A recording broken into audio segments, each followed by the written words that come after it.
All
right, I'm going to call the meeting to order for the San Joaquin County Election Advisory Committee. And you all have an agenda. And the first order of business is the Pledge of Allegiance. So we have a flag right in front of us. So would you start us in the Pledge of Allegiance? Everyone stand, please. I pledge allegiance to the flag Of the United States of America and to the republic for which it stands, one nation, under God, indivisible, with liberty and justice for all.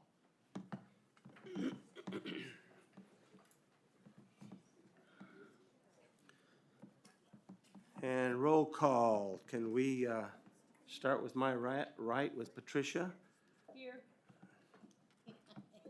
Patricia's here. David's here. Cushman, myself, Pamela, and Christina. And we have 3 alternates here. So, and what districts? I know my alternate's here. Carol, what district are you in? 2? And, all right, thank you.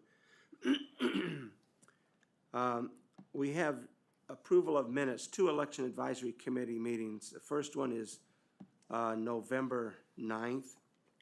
And I'll entertain a motion to approve those minutes. Motion made by Patricia Barrett. I hear a second. Second by David. All those in favor, unless there's any errors, any deletions or corrections that have to be made, I'll call for an aye vote. All in favor, say aye. Aye. It's unanimous. The second item for the approval of minutes is the meeting of October 19th. And, pardon? I'll make the first. All right, good. I'll second. I like people getting ahead of the game here. All right, made and seconded by Pamela Sloan, made by Patricia Barrett. All those in favor say aye. Aye. All right, so we're past that. We have some consent items, but we have a guest here that's appeared, and I'll wait for a while, then we'll just go through our regular agenda. I don't see our Supervisor Steve Ding here yet, and I'm told that he will be here. So he's caught up in the big traffic, probably of the new year. Number one, I want to wish you all a happy new year. And my wife, who's present, she wanted to make sure I wasn't hanging out in bars, is here tonight.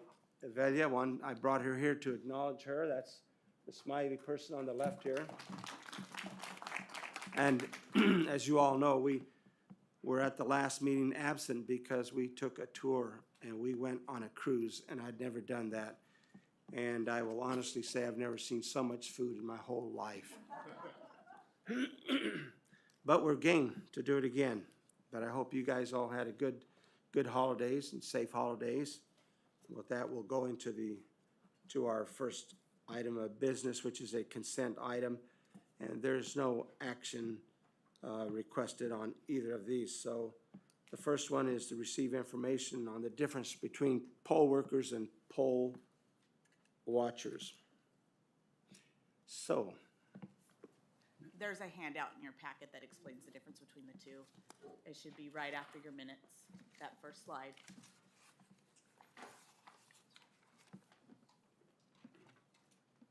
And then there's the signature verification documents in item 2. Below that, there's a slide explaining it, and then the documentation is below it. I did want to share a little bit about item 2, if that's okay. Did I move too fast? no. Okay. No, go ahead. All right, so I just want to share We're a little bit. quicker than you think. Okay.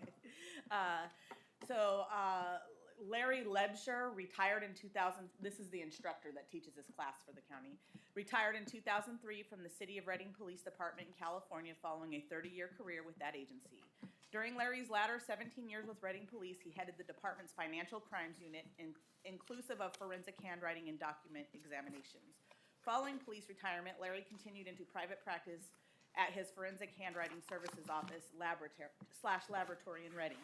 During active service, Larry was recognized court-qualified documentation examination expert throughout the law enforcement, legal, judicial, business, and private sectors in Northern California. He graduated from the U.S. Secret Service Question Document course at Homeland Security's Federal Law Enforcement Training Center in Glencoe, Georgia. Larry held the earned designation of Certified Document Examiner with the National Association of Document Examiners and was a member of the American Society for Testing and Materials. Larry participated annually with collaborative testing services based in Sterling, Virginia. CTS offered proficiency testing for numerous forensic science disciplines, inclusive of handwriting and document examinations. During his term in private practice, Larry provided document examination services and training for city, county, and state entities, criminal and civil courts, corporate, medical, and private interests throughout California and the United States. Following over a 43-year career of continuous service, Larry for real retired in 2016, and he currently lives in El Dorado Hills, California with his wife and his 3 dogs. So I just wanted to give a little bit of documentation about the gentleman that runs the training that all of our staff takes here when it comes to signature verification training. That's all I got. All right, that takes care of number 1, and you all have handouts. And if there's any questions related to that, we can ask it later on in the meeting you want to digest that. Supervisor Ding, welcome to our meeting here. Do you have any words of wisdom before I move forward in the agenda? Let's have a happy and blessed New Year. Thank There's you. my words of wisdom. We have a guest here, and I was, Can I just make clarification, Olivia, what was Larry's last name? I don't want to butcher this spelling. it's in the packets for your minutes. Oh, okay. Larry, oh, it's on the front, right? Okay, yeah, it's in there. The spelling's on there. Lebsher, I believe is how it's pronounced. Got it.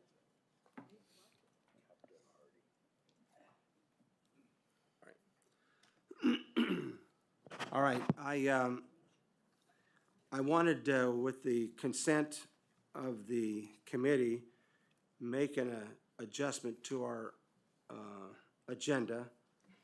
I think I didn't call for a motion to accept the agenda, but I want to make one change to it. Captain Hardy from the Sheriff's Department is here, and he has an update that he'd like to share with us.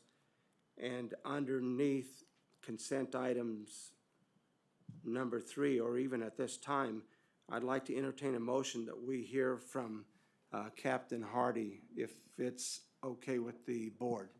I'll make the motion. Seconded by Patricia. All those in favor say aye. Aye. Any objections?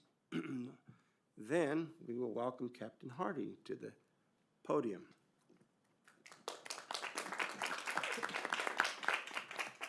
Good evening. Thank you for the invite. We do have some update on our election fraud case. It came to a resolution this morning in front of Judge Mallett. In an unprecedented move, the defendant secured Khan with no contest of every single charge that he was charged with,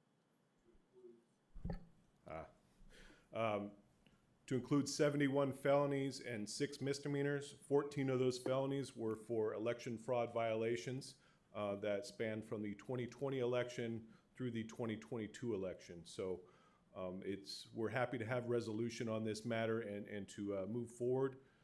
My team put a lot of work and effort into that. I'm proud of them. I stand by their investigation and their work. And Khan's unequivocal plea and surrender today was a testament to the quality of work that they did. I would also like to throw out there that the Khan election matter came to us through a group of concerned citizens. And oftentimes we as a sheriff's office or police agency, we say, hey, the citizens are our eyes and our ears. And in this matter, the citizens were literally the eyes and the ears, and they reached out to us. And I know that citizens have been reaching out to law enforcement throughout the country. A lot of times they're not taken serious, but we decided, you know what, let's sit down with these group of citizens, find out what they have to say, and say, hey, is there any merit to it, right? Because we can't bring a criminal case to a court without any merit or probable cause. So we sat down with them, they ran through all the information that they have, and by sheer luck alone, we already had Khan's ballots that he was trying to forge, that he actually successfully forged. And so with that, we were able to open up an investigation, and today is the conclusion of that investigation. So I want to thank the citizens for taking the time to reach out to us. Sometimes you guys are labeled as conspiracy theorists, but I'm here to say that we heeded your warning. We listened to what you had to say. In my eyes, you're not conspiracy theorists. So you guys were a pivotal role in what we were able to accomplish today. And I'd also like to say, you know, moving forward, we at the Sheriff's Office, and I think I can speak for all law enforcement in general, we feel that the election process is the most sacred right that we have, right? We have people that served in our armed forces throughout the world to defend this right to vote. And some of them paid dearly with their lives, some paid with their bodies, some paid with their minds. And we at the Sheriff's Office are going to do everything we can to continue to uphold that right. And if we are notified of any type of criminal activity or suspicious activity involving our elections, we will do our damnedest to research that. And if we can bring them to justice, that's what we're going to do. I don't care who it is. I don't care what their association is in the community. It does not matter. You mess with our elections, we will come for you. Thank you. Will you be able to entertain some questions And what I'd like to do is, first, thank you, number one, on behalf, that's one of the reasons we were created. And it was a pushing of Supervisor Ding, and I'm not kissing up to him. He knows it's not my style, but it was in fact his push that created us. And with that, I would like to give the members and alternates, we don't have a pecking order here, a chance to ask you any questions if they had any. And one of the things that I think is near and dear to us, because we unanimously recommended that one of our recommendations go to the Board of Supervisors to add adequate staff that will be adequately trained to ferret out these types of things. And so we had made a request. I've not heard anything back yet formally, or if it even got to go to the Board of Supervisors yet. But we want you to know that's how much support we have, and we think your role is so important. So We appreciate that. As far as adding staff, I don't think it's necessarily adding staff, it's more of training, right? Because like I've said in the past, these types of investigations, we're just not trained to do when we go through the academy. But, you know, if you look at, and I've said this before in the past, is speeding is against the law, but people speed, right? And it's only a matter of whether you have anybody to enforce it that prevents some people from speeding, and some people are still gonna speed. And if you look at the way the California system is set up, I don't think there's enough or any enforcers out there that have the capability to do it in one county, let alone the entire state. So to get trained up, to train my team up, to keep an eye out for this, I think is a fantastic idea. And maybe we can be the model for the other, 57 counties in California. Right, even as lay people, we recognize that that's still a cost, a budget item to train people. So that recommendation, I'm sure, will be discussed by the Board of Supervisors when it does get to them. With that, let me start with Patricia. Do you have any questions, Patricia? Chair, excuse me real quickly, just Pardon? can I interject real quickly? Sure. I realize that the status update is a development that occurred after the posting of the agenda, and so it's appropriate for Captain Hardy to provide an update on this morning's status update. But to the extent that this committee is entertaining further discussion, it would be most appropriate to have it agendized for a future meeting so that members of the public can participate in any of the discussion or comments related to the topic. Your legal opinion is that they cannot ask questions about this investigation? So if the items aren't agendized for compliance with the Brown Act, a brief discussion, whether it be an update, is appropriate, but any lengthy discussion, it should be agendized for a future meeting. Then I'll take your counsel. I'm not gonna put ourselves on thin ice here. Just a question for council.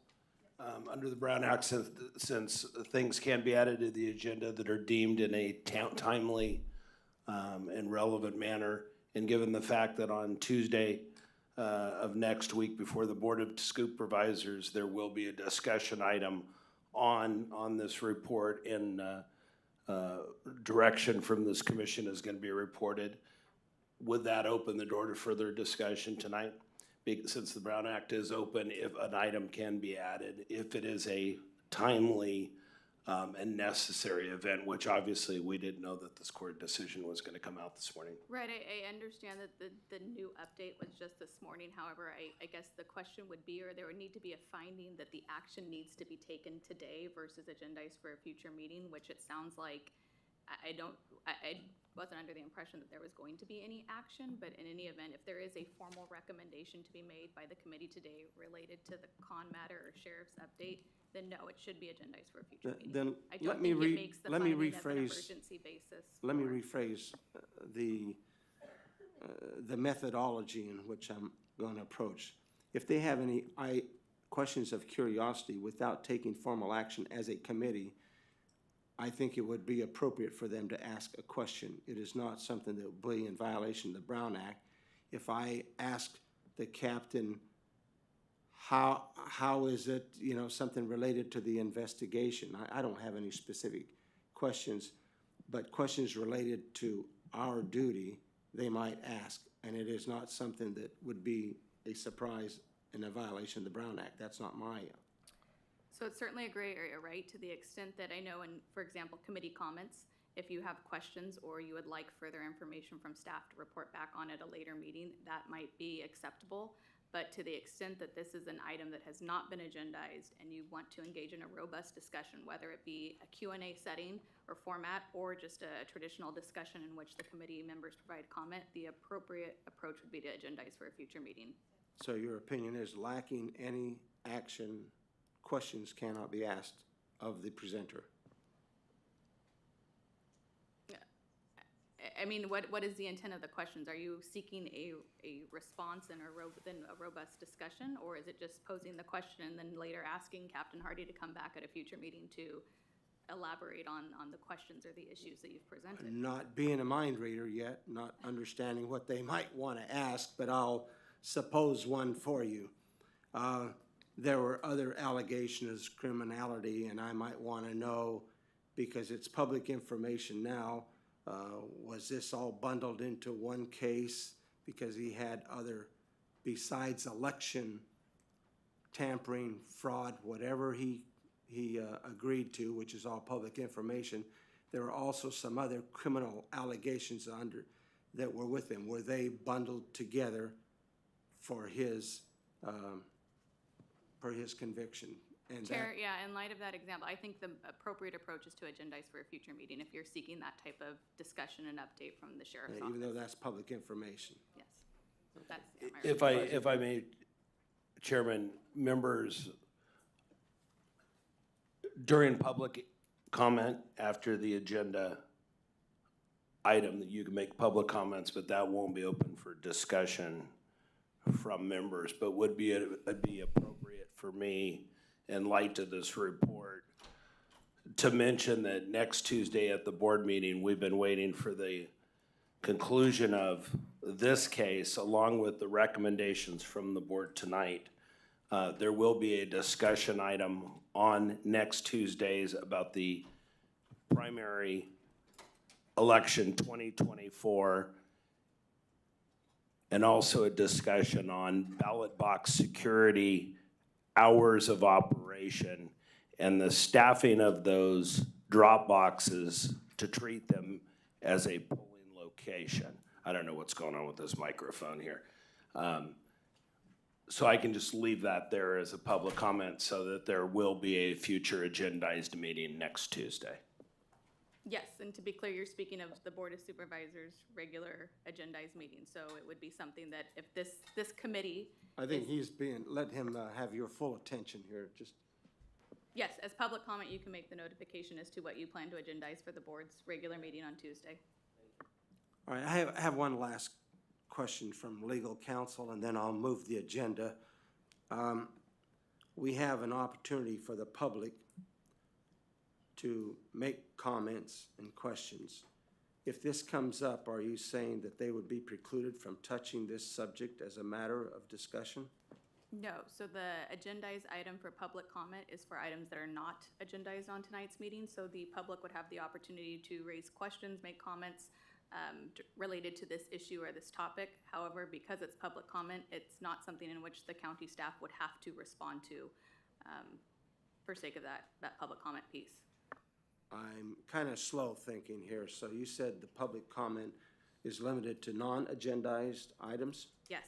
So the public comment that is at the end of the agenda is reserved for non-agendized items, correct? Okay. And so this item, I would say, is a non-agendized item. So beyond the status update that Captain Hardy has provided, the public the public can participate in the meeting by way of public comment and discuss the issue if they wish in their comments.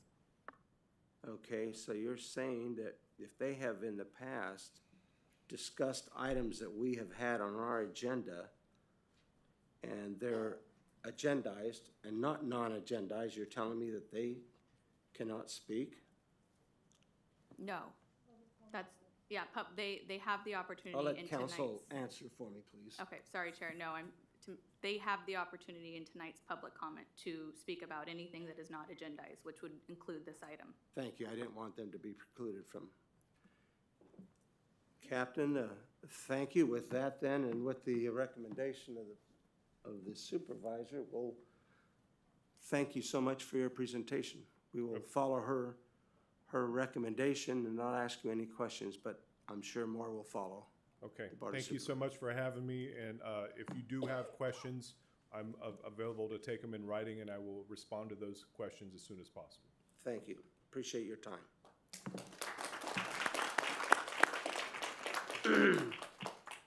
Which now moves us to the approval of the minutes of the Election Advisory Committee of October 19th, 2023.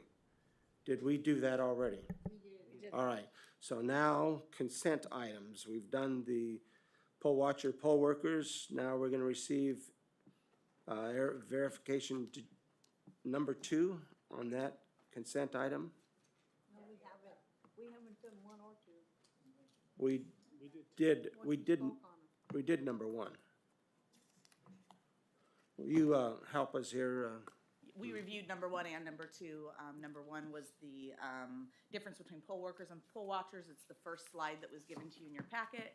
And the second slide was the signature, yep. This one, okay. And then so the we have second one done- was signature verification with all the attached documents. All right, it's kind of short notice for the committee, so maybe if you have questions, committee, we can put them for the next meeting, because I'm sure not prepared to ask questions regarding signature verification or understanding the difference in poll watchers or poll workers. If there's any questions, we won't take our time today, unless someone has a burning question they want to ask the registrar of voters. I do have a, I swore I was just gonna show up, this is my New Year's resolution, I was just gonna sit here through this meeting and not say a word. And tell me if I'm violating the Brown Act here, because it wasn't noticed, but my conversation with the sheriff this morning, on this I did get some clarification on the signatures on the back of ballots for those that are turning the ballots in. If you're walking in with somebody else's ballot to either a polling location or a Dropbox, by state law, there has to be a signature on the back of that ballot of the person that ballot was surrendered to. And I know there was some questions early on about the verification of those signatures of people that was dropped off. I'm not asking for an answer here tonight, because we've been trying to clarify if we were actually verifying those signatures or not, and I've heard mixed, whether we were actually verifying those or whether we had the technical ability to it, or whether state law precludes us from. It's required by state law, my understanding, that you sign the back of the ballot and say you turned it in, but yet you couldn't disqualify a ballot because there wasn't a signature on the back of the ballot. Is that correct? Okay, so that'll be discussed next Tuesday. No head nods allowed in this room here, so you have to speak up. We actually have a slide on that in a moment. Yeah. All right, so that, because I've asked at 2 separate meetings, do they have to sign the ballot, especially if they're dropping them for someone else? And if my memory serves me correctly, you said, no, we don't check that. And so maybe that's not, I misunderstood maybe what you said at a previous meeting. Am I right or wrong? Well, both. So we don't verify those signatures are present, because when we pick up the ballots, we don't confirm that. But when we learn that people are participating in ballot harvesting, we will send them a notice in a letter, and we say, hey, if we know about it, if you're gonna participate in ballot harvesting, it's imperative that you turn the ballots in within a certain amount of time, 24 hours, and that you make sure that you're signing each of those ballots. We give that information. Now, if ballots come back to us and that signature wasn't placed there, we can't void the ballot. The ballot would still have to be counted by state law. All right. I'm sorry to dominate this thing, board members, but I have a couple of follow-up questions. Can you impound those? Let's say someone comes in and didn't follow your recommendation, because we depend on their goodwill and honesty that they will comply. And if they don't comply and none of them have been signed, is that untoward, or is it a bias to someone comes in and drops 40, 50 ballots off at one drop box, and when we empty them, we find out none of them are signed? So that may be the only drop. We monitor some of them. And would you do such a thing? Would you check the signatures if they've been signed? Because you can have it on film, someone's dropped 40 ballots off at a drop box, if it's okay, the few slides I said for discussion item 1, we actually cover that and we go into more detail about our surveillance cameras and all of that. Would now be appropriate to maybe go over those 3 slides to see if it answers all the questions? With the permission of the members, is there any objection to going through that, taking that out of order, and seeing those slides? The next item, right? That's according to the agenda, though. Yeah, it is. It's the next item. It's the next item on your Is agenda, it? Chair. Okay, then let's go forward. All right. At this time, I'm going to bring Lakshmi Umesh up. He is our business analyst, and he's going to speak a little bit to these couple of slides about our surveillance cameras.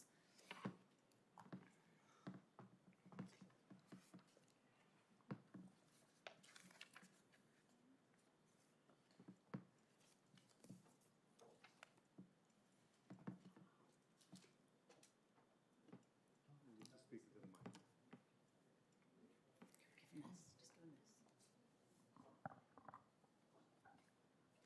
Robert, just give him that mic.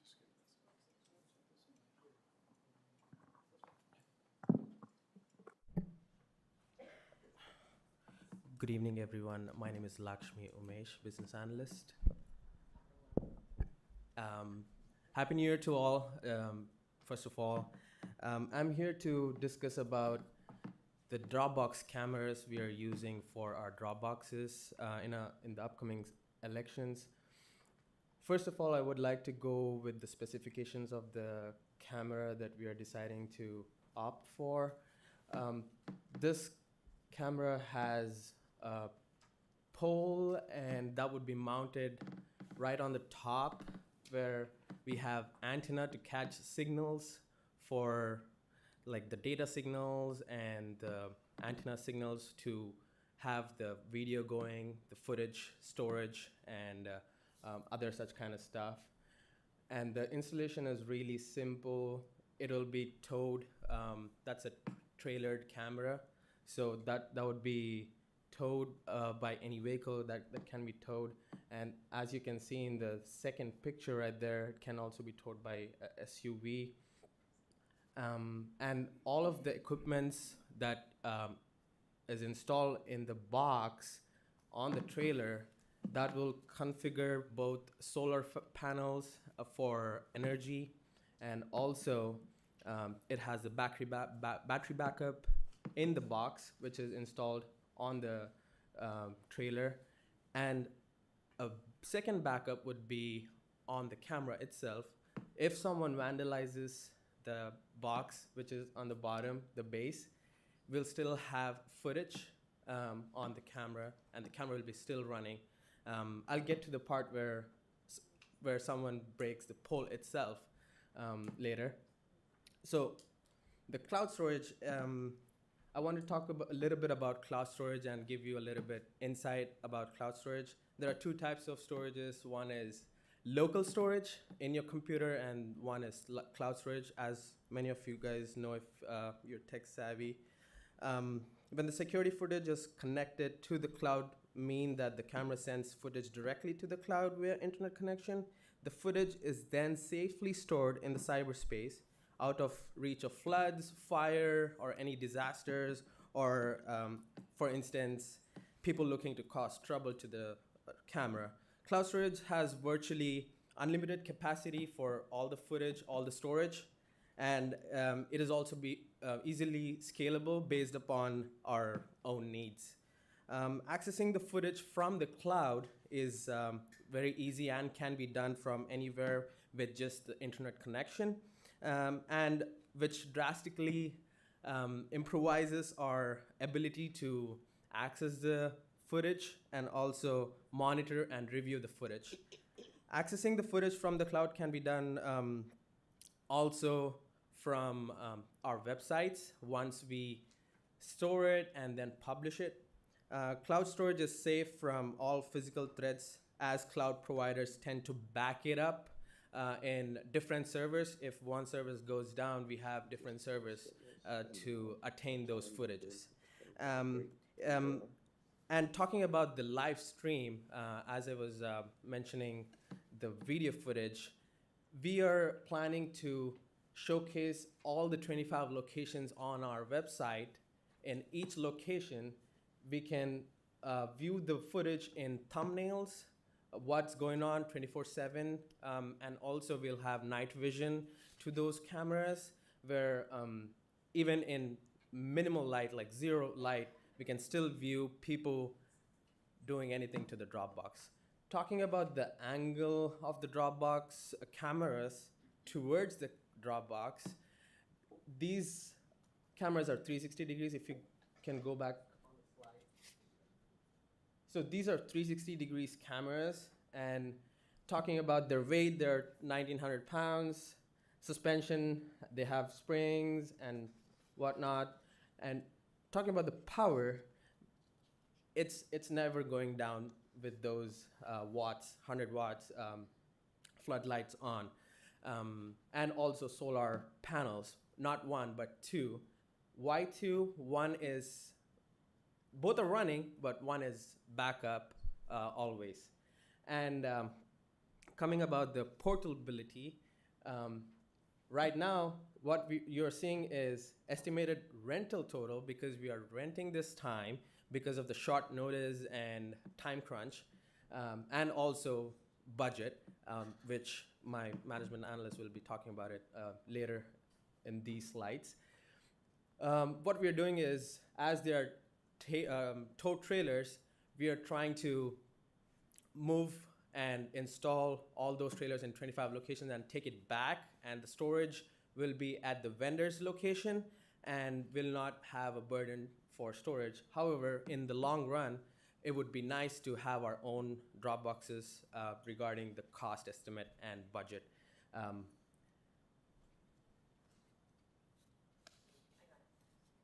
Okay. As you can see, the third slide, they're all in parking lots.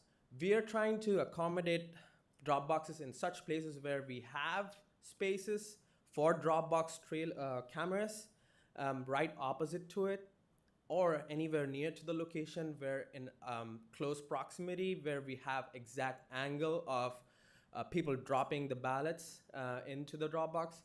And also we have permission from most and all of the locations to have one parking lot, as it takes one parking lot approximately. And yeah, that's it about the Dropboxes. And one more last thing, if I can add, regarding damage and vandalism.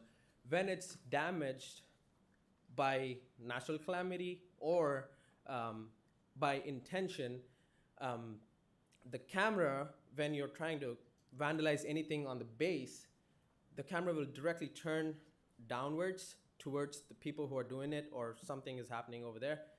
It's automated in such a way that it'll capture that as well and store it in the cloud for further investigations. And also, the backup of it. The cloud storage will have all the backups of that footage as well when it's getting vandalized. One more thing I just wanted to tell you about vandalism is, as soon as it's getting damaged, let's say someone tries to vandalize on the fifth day in 30 days election, the vendor is willing to have it fixed in approximately 2 to 3 turnaround time. In that turnaround time, our staff will be notified and will go there right away as we are monitoring it 24/7, or during the business hour as well. Anybody can notify us, or we'll get notified on the screens as well that it's getting vandalized. So our staff will go there and be present until it gets fixed so that all the ballots are safe. The main purpose of the Dropbox's cameras are 1, security, 2, integrity, 3, transparency. The next slides I want to talk about is chain of custody forms, the ballot retrieval system, tracking system. The first one is the printed form, the physical form we've been using since couple of years now. The physical form will be more in detail described by my next associate. So right now, I will be talking more about the significant change, and the pilot process we are bringing is the digital forms. Right now, you're just looking at a snippet of a digital form. I would like to take you through the process of the form practically right now. And just to add in, this is a form that'll be tracked on an iPad that the rovers will have out there at the boxes. Every single Dropbox will have a surveillance camera on it. So we wanted to just show you a little tidbit about what we're doing to get these boxes more secured. Yes. I know everybody knows iPad, how big is it? It is, but I just want to share that these are the type of iPads we are gonna carry, and just a prototype.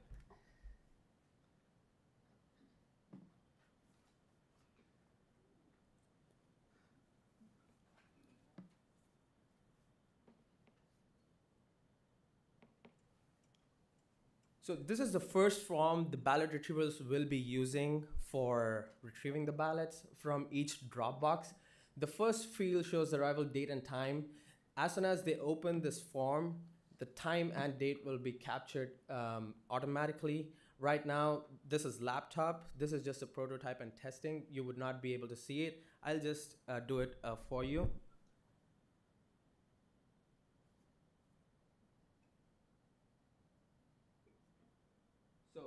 So that's how you can change the time manually, but we're setting as if that it can capture it as soon as you open the survey, and the time captures automatically.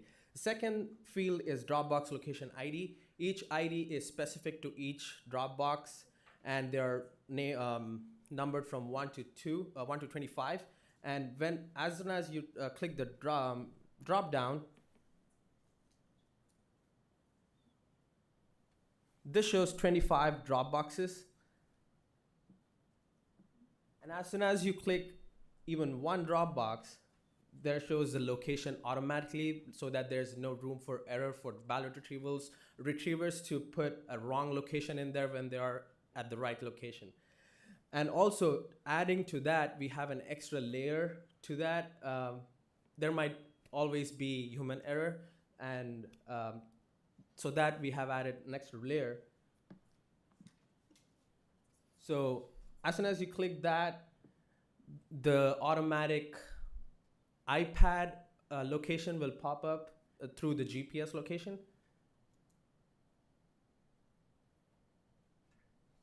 As you saw that it just took the GPS location from the laptop right now, and you're right at the same location. So that adds up an extra layer.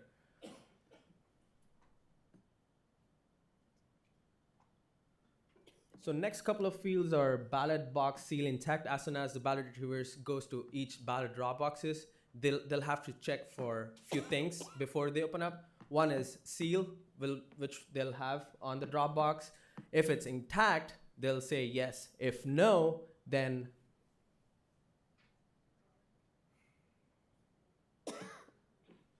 they'll write the incident description right then and there. What happened to the seal? Was it not intact? It was torn, or someone tried to vandalize with the seal? In that case, we'll have a neat and proper description right then and there. Second, they'll have ballot box seal. Every seal has its unique ID of seal numbers. They'll note that number in there. Then they'll take a picture of the seal.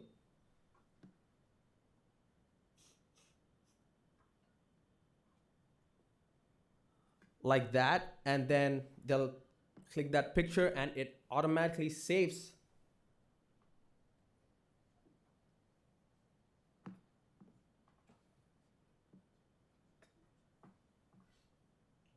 So in this laptop, it's not showing, maybe because of the user interface on the laptop, but it shows right then and there where it says take a photo. You'll have a photo, and then video footage of retrieval process where the ballot retrievers goes there to the Dropbox, open the seal, remove the seal, unlock the Dropbox, remove the ballot bag, which is in the Dropbox, then removes the seal on the bag, and then Add the seal on, right? You're adding the seal on. You're adding the replacement seal on. So that whole process will be videotaped so that we have all the evidence. And the bag will have an extra seal as well, so that they don't mess up with the seal as well. They'll write down the seal number over there, and in the previous processes, we used to take all the ballots and put it in a different bag to keep the empty bag again back inside the Dropbox. Right now, we're not doing that. We're just taking the bag with the seal, and then take the seal picture as well of the transport bag. And then the ballot retriever's name, they cannot mess up with the name as well, because there's all designated officials for ballot retrievers. We'll have drop downs of all the retrievers as well.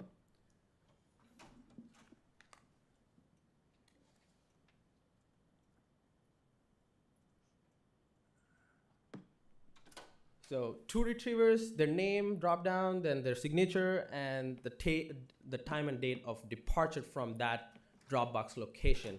So that's one survey that ballot retrievers will be having.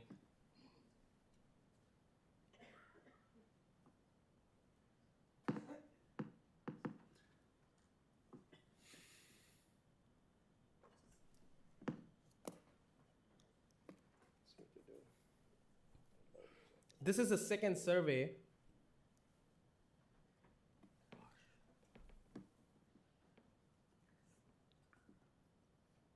Actually, me not to cut you off, I know that I told Chair Amador we were going to move a little quicker.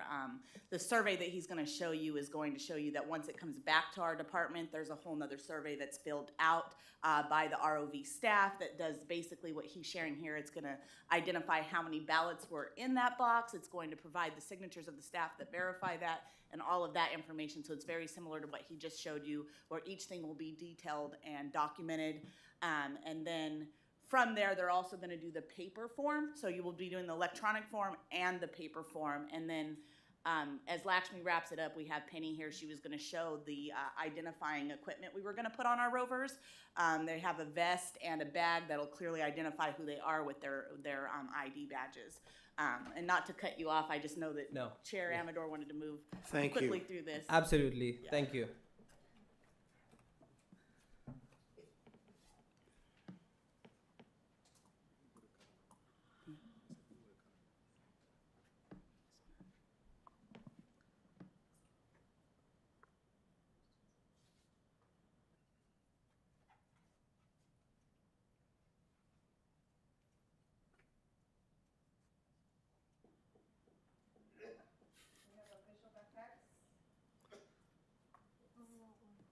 So right now, she's displaying what our vest will look like when our drivers go out and they pick up the ballots. So this is how you'll identify them out in the field when they go to all the different various Dropbox locations.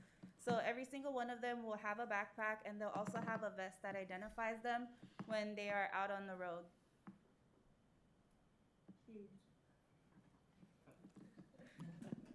Thank you. Thank you. You're ready to go collect ballots right now. And then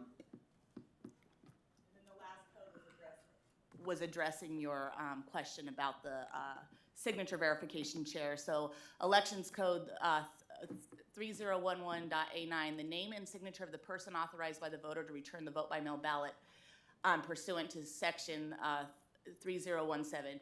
Notwithstanding paragraph 9 of subdivision A ballot shall not be disqualified solely because a person authorized to return it did not provide on the identification envelope their name and signature. In your materials, there's the detailed code information about that references what Chair Amador was talking about a little bit ago. And I believe that's all we had for item 1. Can I Sorry assume to be because the ballots are counted anyway, that's why you don't check the signatures? Correct, It's not- but again, if we know of ballot harvesting, we inform that person that you must sign those. If they don't, we still have to count the ballots. Honor system. Yes, We go sir. by the honor system. Absolutely. From you folks, from the members, and I'll call on the alternates in a minute. Anybody have any questions about these presentations? Start with Vice Chairman. Oh, we have to share that? We have to share the mic. Be humble. I had a couple questions for the gentleman who presented first about the cameras. So the first one is, are the cameras you described that are going to be used, do we already own them or do they have to be purchased? The cameras are actually gonna be rented They're going each to be election. rented. We're actually qualified for a security grant that we're gonna talk about a little later in the presentation. And so we can cover the cost for 2 elections with our security grant. But then after that, we would need to make a decision for 2026 if we're gonna purchase them or continue the rental process. I just had one. Not done, Yeah, just one more question. I believe you also mentioned when the person is inputting the data that they can mark the location via GPS where they are. Does their GPS location get recorded on the back end? So when we can see it later, it'll show that they were in fact at that Dropbox and not inputting data from somewhere else? Yes. Yes, that's correct. That's all my questions. For the record, he said yes. Patricia, you have a question? I do. You said that the cameras observe 360 degree. So, you know, I love my county, I love my city, but I know there's a lot of NRA people that enjoy pot-shotting stuff. And so what if somebody's in the back of the parking lot and takes a shot at any of that and hits something? Does that like alert you guys and then you guys like, bam, we're gone? Well, we would see the camera go down and we would contact law enforcement and say, hey, we're having a problem at a camera. We work great with the sheriff's office. They would provide that for us. And then if there's vandalism done to the boxes, what's nice about the rental as opposed to us purchasing them is the vandalism and all that is covered through the insurance with the vendor. So they cover replacing it. We don't have to worry about any additional costs for any damages like that. So you find out immediately. Yes. Oh, good. Anybody else have any questions? Christian? How you doing? Yes, this is for the business administrator. Just to piggyback off David's question with regards to the surveillance camera.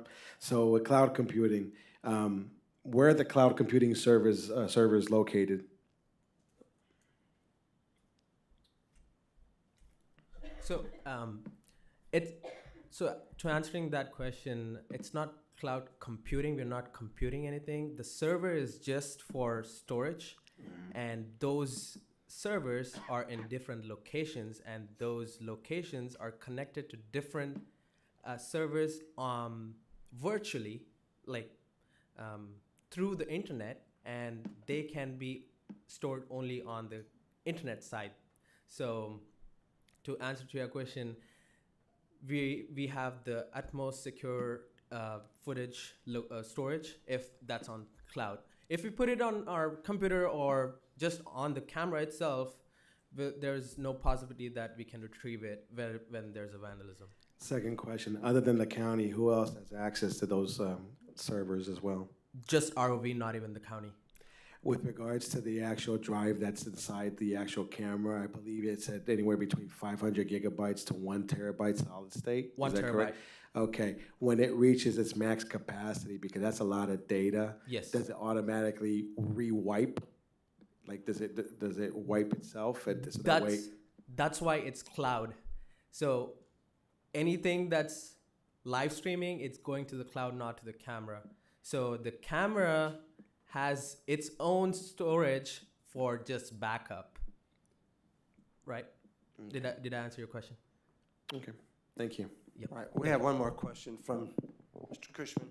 And it might, not to interrupt, but it might help to know too that you'll be able to go onto our website and view this footage, so it'll be available, and then, you know, making sure that we do have it available and stored for the 22 months, just like any other election material. So you had also mentioned that the cameras themselves could be towed fairly easily. The SUV, for example, they can be towed. It can be towed, but when it's installed, it's bolted down.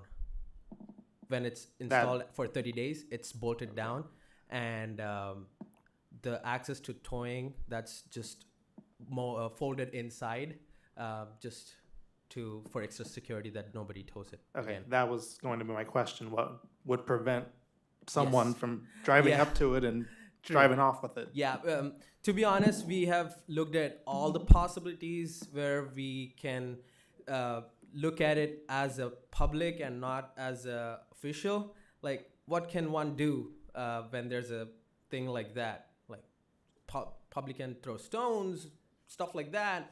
But we have covered from all the angles as of now. Yes. Are we done with the questions? I have a couple of questions. You want one more question, Christian? Then we gotta move on. We got a lot of Final people question. want to speak to the committee. Real quickly, so with regards to the surveillance, other than physical damage to the box or physical vandalism, is there any other possibility where the live feed can be cut off from the other end? Okay, meaning like a sequence and the time duration gets skipped, where we want to review evidence from the live feed, let's say from 2200 hours to 2205 hours, Yes. then all of a sudden there was like nothing there, it just skips anything? Yeah, that's a very good question. So we're gonna be doing test run on that as well. I have looked at that possibility as well when there's a cut off between like TV channels, like they cut off right between like 10 seconds or 20 seconds, something like that. But the camera, if it starts again in the next 20 seconds, that means there's a disconnection between the internet, not the video. So we'll be having that video on the cloud storage anyways. So there's no lag in there. So we'll be having the original footage on the cloud storage directly without any interruption. The only interruption would be when that live storage is live streaming on our website. There might be disruptions like a second or two or something like that, but we'll make sure that that doesn't happen at all when our test run is going on. Thank you. No problem. All right, thank you. Yeah. Yes. Through the chair, yeah. You keep saying internet, but this is Wi-Fi. Yes, the Right, so it's not camera- hardline. the It's not camera- hardline. It's the Wi-Fi. camera has cellular Okay. connection. So what if the system that you're using It's connected to satellite? and it will never go out? Never go out. No interference or anything? No. With that, I'm going to move on. I have a sense that we have a cultural shift in voting. We're moving more towards drop boxes than in person. I previously asked, how much do we expend in monies encouraging people to vote in person? And we've previously asked, how many drop boxes do we have, and how many do you envision in the future? These are questions for the registrar voter, not you. We want to thank you. Thank you, for sir. that- For Thank that you all. presentation. No problem. So, We have 25 boxes. We plan to use 25 boxes, and we have no plans to add additional boxes at any time in the future that I'm aware of. the second question, how much money have we spent in educating people to encourage them to vote in person? So we actually have a fabulous presentation on the outreach we've done. There's about 8 slides later on in one of our oral reports that we're going to give. So we're going to go over that actually with you. Well, these, I would like those to slide by to the next meeting if it's going to encroach on time for folks asking questions for the public who have taken the time to come here. So is it on the agenda here? Yeah, it's on the agenda. Which item is it? It'll be down when we give our presentations and reports a little bit later under item 5. Okay. I So- do have 2 slides when you get to discussion 2, if you'll allow us to. All right. Let's move to number 2 then, unless these slides are the ones you have up? Very quick.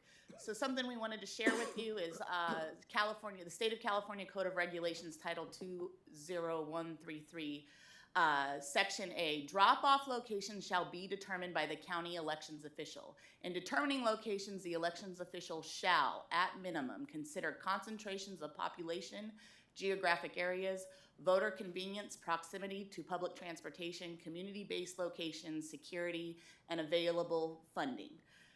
Section C, the number of drop-off locations and drop boxes shall be determined by the county elections official. This is in more detail in your packet as one of the election code citations that we provided as well.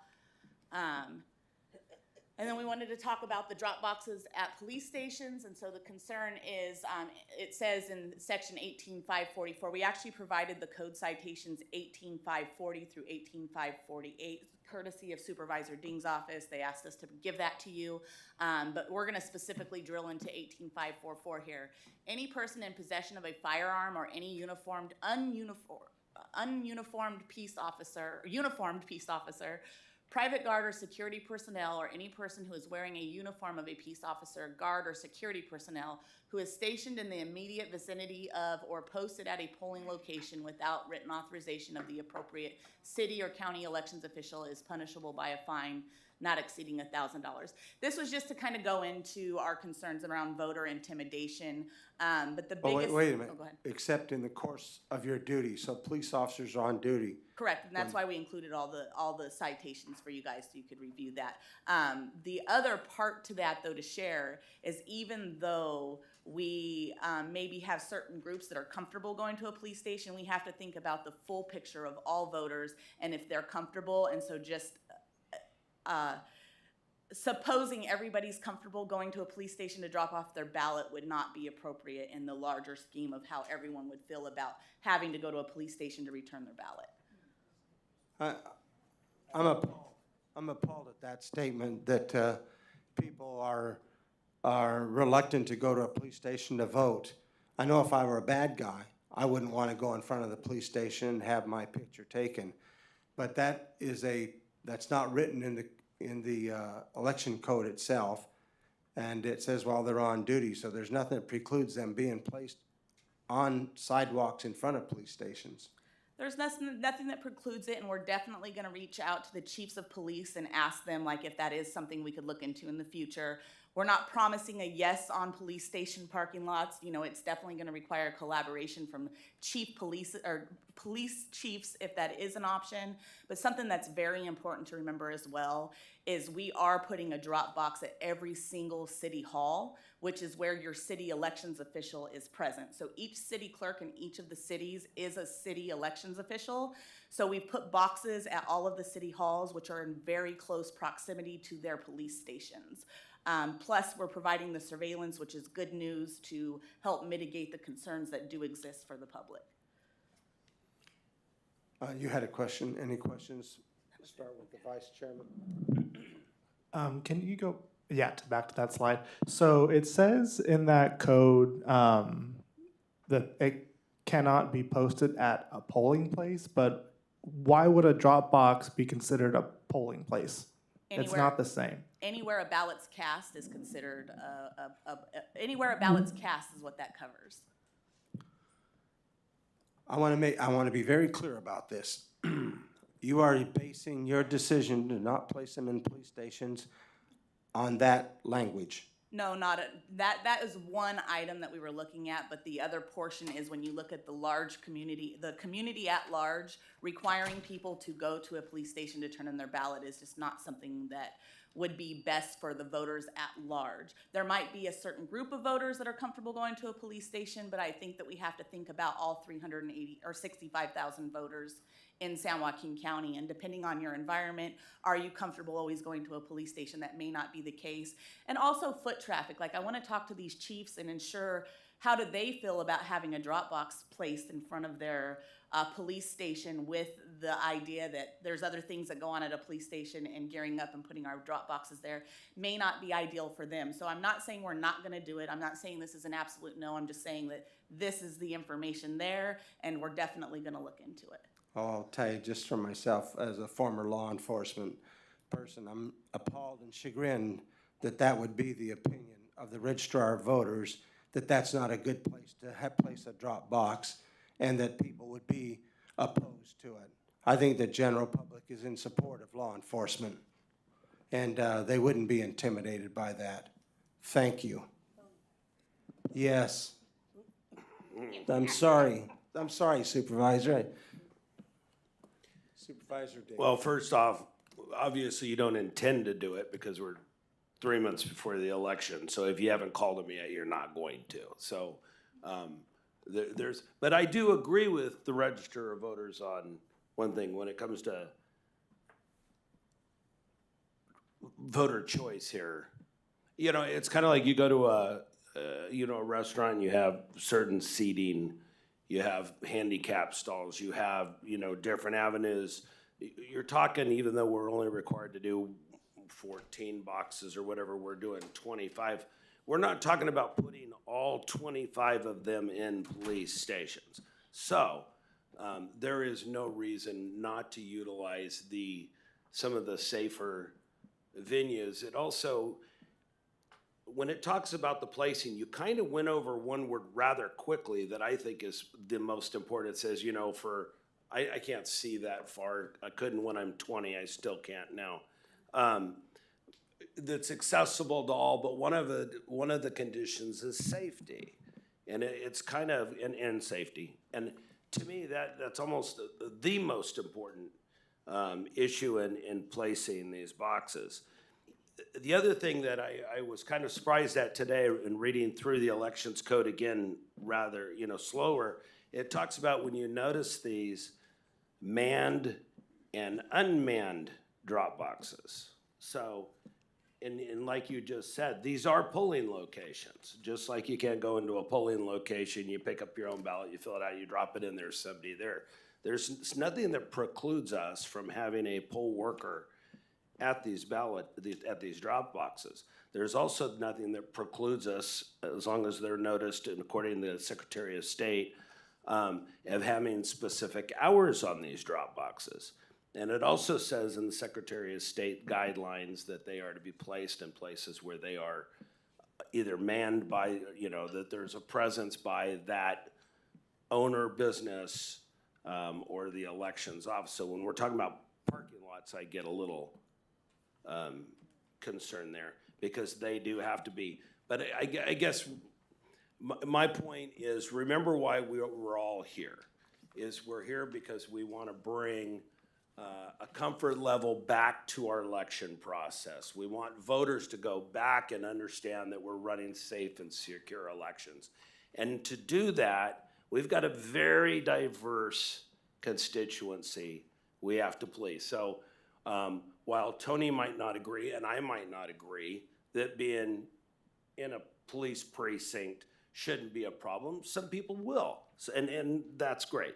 And so we have to make sure we have drop boxes and other spots as well. When you go through the Secretary of State guidelines, all the original points to place drop boxes, they start with, county offices, public entities, et cetera, and those ought to be utilized first. Indoors, under light, in secure location. So, but I want to know where we're starting. So to say that we're going to contact police chiefs, well, no, we're not, because if you were, you would have done it 6 months. Hold on, you would have, because it's a little late to be moving in that direction. So it's something we can look at, at the next election. And again, on Tuesday, one of the things, the discussion before the board is, having read these election codes, these are polling locations. There's no difference, and they ought to be treated as polling locations. And to, again, ensure voter integrity, which we're all after, I want to make sure we have drop boxes available for everyone with what they're comfortable with. Some people aren't comfortable at the police station, so we've got them in City Hall, or we've got them at, this community building, what have you. We're going to take care of that. But security is also a main concern. There is nothing that prohibits us, according to the Secretary of State, as long as it's noticed before the election, of putting hours of operation on these boxes, like a polling location. We don't have to put a drop box in the middle of Safeway parking lot in a certain part of town and leave it unmanned and, just with a security camera or whatever else we're doing. So we're gonna have a discussion about that next Tuesday. But I really would, if you really don't think it's too late, what's tomorrow, Friday, I would highly suggest you get on the phone with our fire stations and police stations and libraries and community centers and get ready on Tuesday or next Tuesday to offer us a list of potential locations. Because 90 days out, you should already have your locations. So, that just my comment. Did you have a comment? Yes. I was just gonna Not share. you. I'm sorry. I'll call on you later, Patricia. I want to hear from the registrar of voters. We do have, I believe it's 20 locations that are secured, 7 which are city halls. We have looked at areas that are in the public domain and then areas where there is that, and we will be absolutely happy to share that list with you on Tuesday. But you haven't called a single police office, fire department? We were working out in Farmington with one of the fire stations, and we actually were able to get the Circle K out there. I have not called any chiefs. So I've talked to one of the chiefs, but I have not had an official conversation. And what I was referring to is, due to the recommendation of the board, that we can move some of these boxes for November. So if we get some police chiefs that are interested, we But we definitely have done can nothing consider for that. the primary election as far as securing locations and, No, we've secured 20 locations, but including 7 city nothing halls. using No police official, stations. no police stations, no fire stations? Well, like no- Tracy City Hall is like 100 feet from, I think, their police station. Ripon, it's next door. So like some of these locations, the police station is like in the parking lot already. So those are some of the options we've already, and that's what I meant by they're already in close proximity. But these are calls that could have been made. Here's what I don't want to do. You and I are gonna differ on what our comfort levels, and that's okay. We live in America. We should have diverse opinions on this. We're not gonna, there's nowhere we're gonna do everything that's gonna make everybody happy. But I don't want, a finger in the wind approach to what citizens of San Joaquin County are comfortable with. And if it's not done in the primary, we really need to reach out to those areas that we know are secure, fire departments, police departments, and not put them all in there. I get, some people are, a little concerned. Some of us believe those are the safest places for drop boxes. But those are calls that need to be made now, so that we have a list. Yeah, and I'll we're reach ready out to go. them so we can for November. Absolutely, we'll make that a high Well, priority. no, but for the primary, you're not done with locations yet. Well, we have to open the boxes on You February 5th. just said you only have 20 locations We have 20 locations and 5 that are in the works, so we don't. in the works, so you're not done. Right, so we can reach out and hopefully we can get something installed, but I just don't want to make a promise because we are so Right. close. I would like you to reach out to some, at least I will. fire departments. Maybe we'll agree to concentrate on the red rather than blue for the primary. But those are pretty easy locations because you've got people there right away. Right, and we do use most of our fire stations as polling places, so on election day, people can actually go there and drop off. So we're trying to be mindful of that as well with the selection of where the boxes are going. From the committee, any questions regarding this subject before we move the agenda? Patricia, was your hand up? Yes, I did. I don't have a question, I have a comment. When you guys were talking about the police stations, they all flashed in my head, and I'm like looking at our police station. I'm looking at Manteca with their little tight parking lot. I'm looking at Lodi's that zip by it, the parking's at this way, it's not a convenient. And I'm like, honestly, on the up and up, the police stations really aren't a convenience. And besides, what if there's an emergency and they're all, which never happens, but by the grace of God, but all of a sudden we've got this line of voters that are trying to drop off ballots, and we're in the way of something that could be detrimental to the public. And that's what I was thinking. It is this thing, it wasn't you. And so I was like, even our station is on a one-way street, so now all the voters have to go. It was fiasco when I was imagining it. Thank you. Anyone else before we move on? All right, we'll move the agenda. We're to 3, discussion possibly stagger terms for election advisory committee. Josh, were you going to present this or who? Chair, so there is no formal proposal for the committee to consider, but the issues that were raised by County Counsel's office was that in the comprehensive plan that the board adopted back in April 11th on 2023, it set forth specific term limits for the committee members as well as their alternates for 2 years. The same plan then suggested that there would be a staggering of terms. However, because you were all appointed at the same meeting date in May, in order to propose a rotation or to stagger those terms, you'd have to amend the plan that composed or created this committee. So the recommendation has been that you can entertain, there's a couple options that I think, Chair, you have. Either I can read them or you can just discuss them.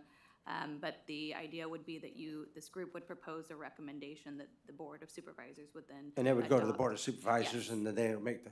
And then it would le- amend the comprehensive plan that was le- previously Let me, adopted on April. let me ask you a legal question. Is there anything wrong with just continuing the way the Board of Supervisors did it? Because in 2 years, they could appoint everybody again. And that wouldn't be the staggering of terms is not a magic art of any, I mean, there's no Yes, Chair, magic so- attributed to staggering terms. I mean, we all have alternates. The only, not necessarily a harm, but the plan proposes that there will be a staggering of terms to be determined at a later date. And so we have received some inquiries from our clerk of the board as to when this committee intends to. Oh, the Board of Supervisors has asked you? The clerk of the board. Clerk of the Who board? oversees our county committees, has inquired as to whether or not the terms have been staggered if there's a proposal at this point in time. So it is a housekeeping item that pursuant to the plan anticipates that it would be done at a later time. So if you're not inclined to do it tonight, it could be agendized for a future meeting, but I'd hate to waste, I have a resource here who is the supervisor, and I don't want to impose on him, but I'm thinking that it creates a lot of havoc in changing everyone's. They all know they're here for 2 years. 2 years, if you wanted to reappoint me, you could. If you didn't, you know, I'd lose all that valuable extra income.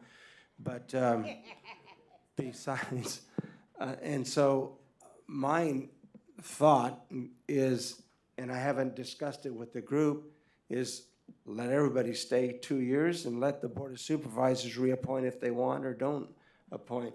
So if I may, first off, you have to understand that the reason Board of Supervisors appoint who they appoint is, you guys are usually the ones that call us 8 times a day. So we figured if we put you on this commission, you wouldn't call us all the time. You'd have something else to do. No, the reason, no, the reason. That's a minimum 8. Or minimum. I like hearing from Carol, but that's it. The reason we do it the way we do it is because you got to have some continuity, and we want to know. It's really important. It's you know, for those that support term limits, good for you. But the problem is that if you have certain board members that were here, they could say, hey, well, 3 years ago, this is why we did this, or 2 years ago, this is why. Historical knowledge, institutional knowledge is good. So, you know, 2 years from now, I would like to have half the board that was here during this so they can point out to the rest of the members in training. This is kind of what we went through before, and I think that's really important, and it's beneficial to the citizens of the county. All right, let's hear from the members and the alternates. Maybe we just go down the line, what your sense is, because we can make a recommendation only on staggering terms. And I don't recommend just 1 year. I feel like we're just barely getting our feet wet, so maybe 2 or 3 years. okay, Chairman Amador, yes. could I interject? There's a document in your packet that lays out 4 different options the county council has prepared, 2 of which don't involve reducing the 2-year term to 1. It actually extends it to 3. I like those 2. And so I would recommend either Chair, if you want to read the 4 options, or if the committee wants to review them. Would very you do me the favor, because I can't find I them. can read them. Yes. Okay, so option 1 is 2 of the 5 district members and alternates reduce their existing term lengths from 2-year terms to 1-year terms. Option 2, 3 of the 5 district members and alternates reduce their existing term lengths from 2-year terms to 1-year terms. Option 3, 2 of the 5 district members and alternates increase their existing term lengths from 2-year terms to 3-year terms. And the last is that 3 of the 5 district members and alternates increase their existing term lengths from 2-year terms to 3-year terms. So there are many other ways we could probably slice and dice this, but those were 4 that county council came up with to kind of guide the discussion. Hopefully we can come up with a recommendation tonight. I don't have that. All right, to the members here, as far as making a recommendation, I'd like to hear from the alternates also. Let's keep going on these recommendations. John, would you? Yeah, I'd recommend option number 4.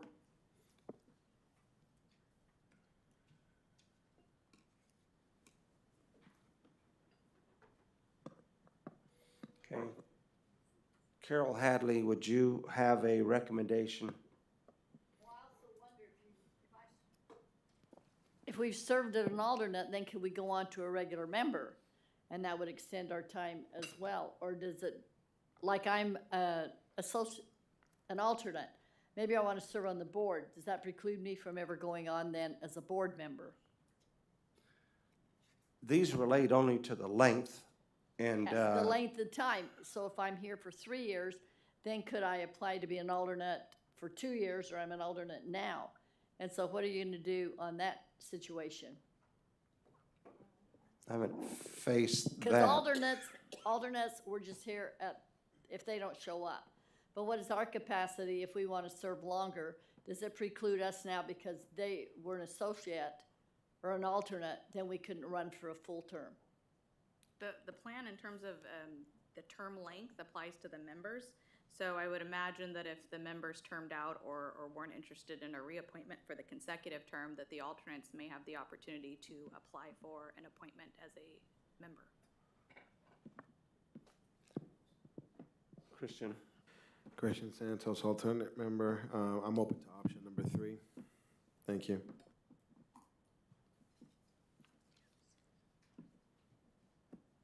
Christina?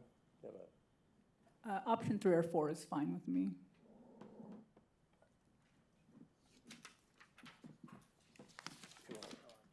Oh, you got one? Sorry. I thought you were sharing that. We were- No, well, I was sharing your sheet here. Yeah, no, I don't would wanna share opt more for than one. option 4.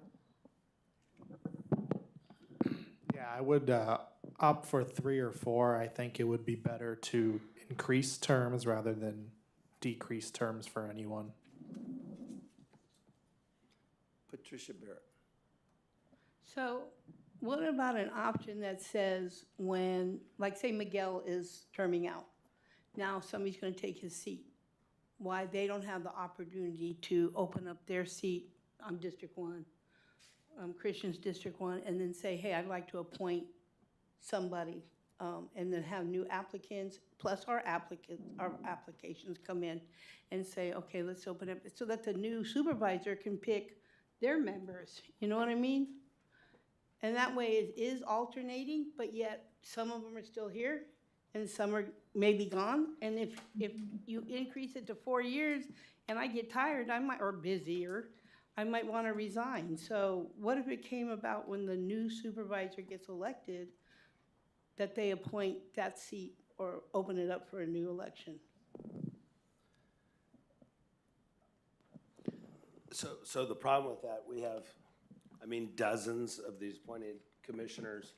I can tell you in District 5, I have more boards and commissions than most supervisors do because Lockford and Clements and Thornton, and I've got a lot of areas that aren't actually cities. But we have certain appointments, for instance, Planning Commission. The business of the county has to continue, and we have problems with quorums anyway. If we vacated seats when supervisors left, the county would stop. I mean, you've got to have the Planning Commission meeting and some of these committees meeting, so you have to have continuity within these committees. All right. With that, could I hear from legal counsel? It sounds like we have, so I like option 3 myself. 2 of the 5 districts, only because I'm odd. And that would be the 2 that we'd probably look at, 2 and 4. So I'm in the 4th. And so that would only increase. So, but I think in this case, because everybody's impacted, even the alternates, I'd like to just be so fair here that it just really, I would like us to, by vote and everybody vote, and I know, I would like to know how many people would like option 3, excluding myself. Chair, is this just part of your assessment? I'm doing an assessment, then I'm gonna You make a do a formal recommendation. proposal. Okay, you'll have a Yeah. motion in a second. Right, Okay. I'll have a motion once I get a sense of Can I what. ask you a question about that? So how would you determine 2 of the 5 or 3 of the 5? 2 of the 5 would make sense if it were the But who So picks even the numbered, So if you look even at that- numbered districts, and the others would be the odd 1, 3, and 5. So are we gonna Sorry, flip Chair, a not to coin? interrupt. So on that same document, it says the method for the selection, you can entertain whether it's a volunteer approach, if there's members that would like to volunteer to be the individuals who will then have the 3-year term, or it can be a randomized selection. I don't know if you guys want to do something by way of a hat or names, or you can take option 3 and defer to the board itself to then propose which actual seats would be increased to the 3-year Yeah, term. the board's gonna make the decision. Ours is a recommendation to the Board of Supervisors. Yes, so if you're not comfortable selecting the method by which the term limit, the 3-year term limit that you're proposing would apply, then you could ask that the board make that. Then our recommendation could be to the board to let them pick 3 or 4 because they have the authority to do it anyway. But our recommendation is to select from 3 or 4 and not option 1 and 2, cutting tenures of members. Would that satisfy everybody? Then there's a consensus. We won't make a formal vote, but a recommendation that. If you'd like it to be a recommendation to the board, it should be a motion and a second. Motion, And then okay, that- I'll entertain a motion that we forward to the Board of Supervisors that they consider option 3 and 4 for the term limits of the Election Advisory Committee. Made by David Cushman, is there a second? Seconded by Patricia Barrett. All those in favor say aye. Aye. Aye. Any opposition? It's unanimous. What a great vote. All right, we will move on.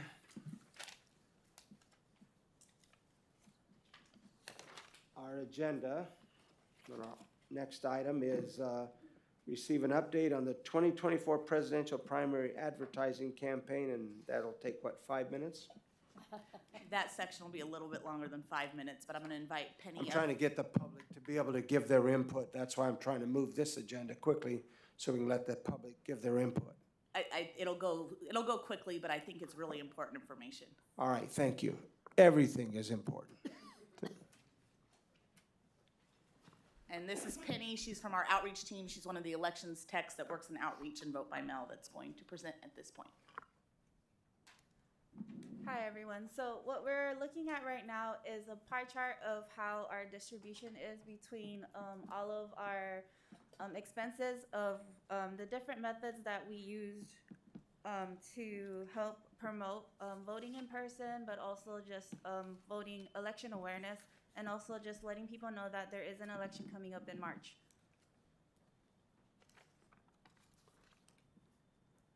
So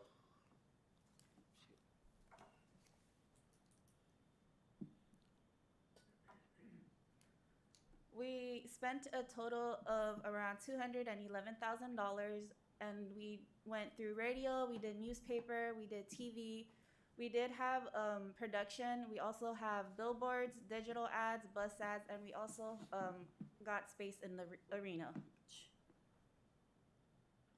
So we did choose 5 local newspapers that we went with, and we do have 6 different designs, and we will be running 23 print advertisements between these 5 vendors, and we will run our ads from January to March. And the total we spent is $9,503 for these specific newspaper, and this is one of the methods that we use to help promote and advertise for the presidential campaign.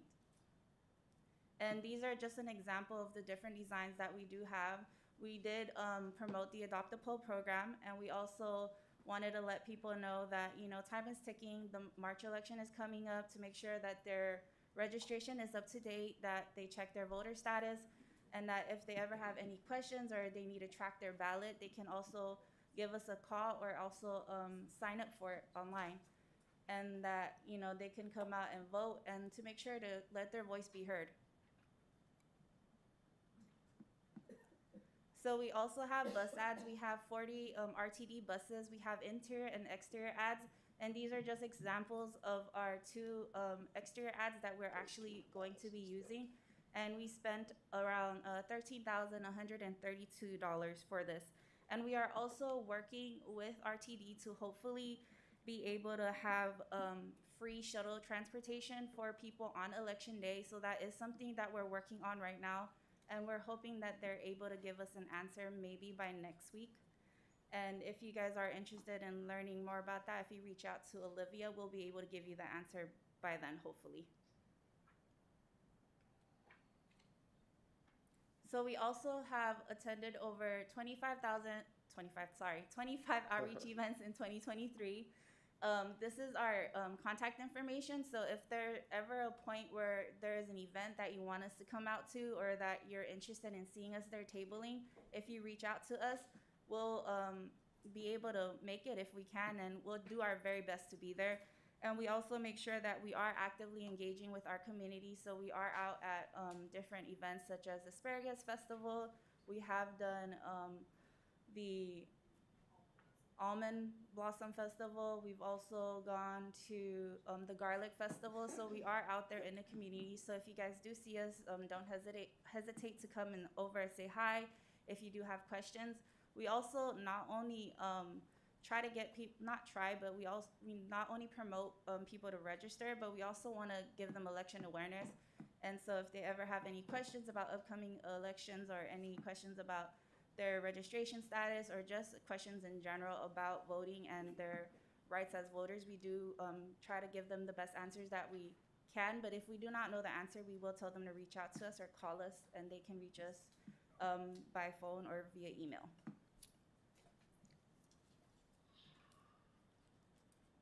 And so here's just a little slide of our social media, and this is just a slide of the different high schools that we went to. We went to 25 high schools during High School Voter Education Week, which is what happens for 2 weeks in the month of April and in September. So we're always actively out there trying to engage young voters and get them, and future voters, to get them involved.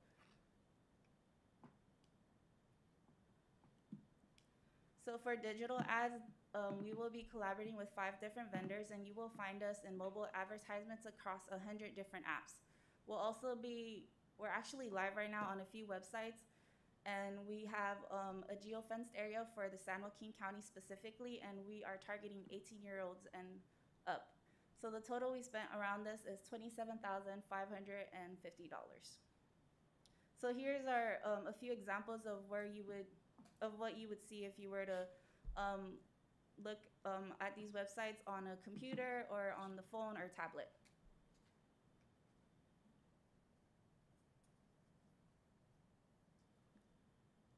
So here's just a few examples of our digital billboards, of our digital and static. So it's changing, and these are a few examples of what we have out there right now. We do have 8 static digitals, and we do have 8 statics and 6 digital. Static just means that it's our traditional billboards, and digital is ones that we have constantly changing every week.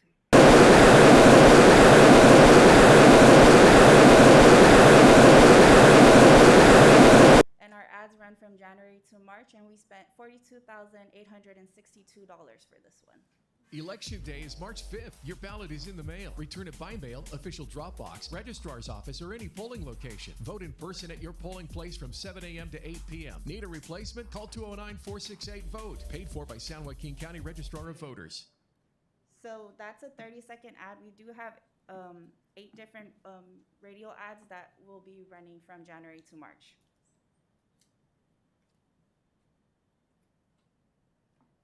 And we also have gone into broadcast and streaming. We do have 8 commercials that we are working on. We have one that's up and running right now.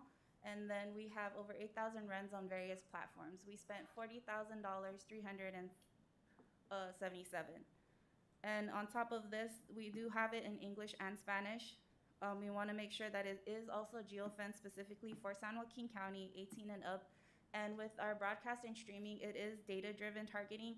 So every 30 days, the data does get swept, and they do make sure that if your streaming habits or your watching habits have changed within those 30 days, they make sure that they are updated according to your habits and that you're always getting our advertisements.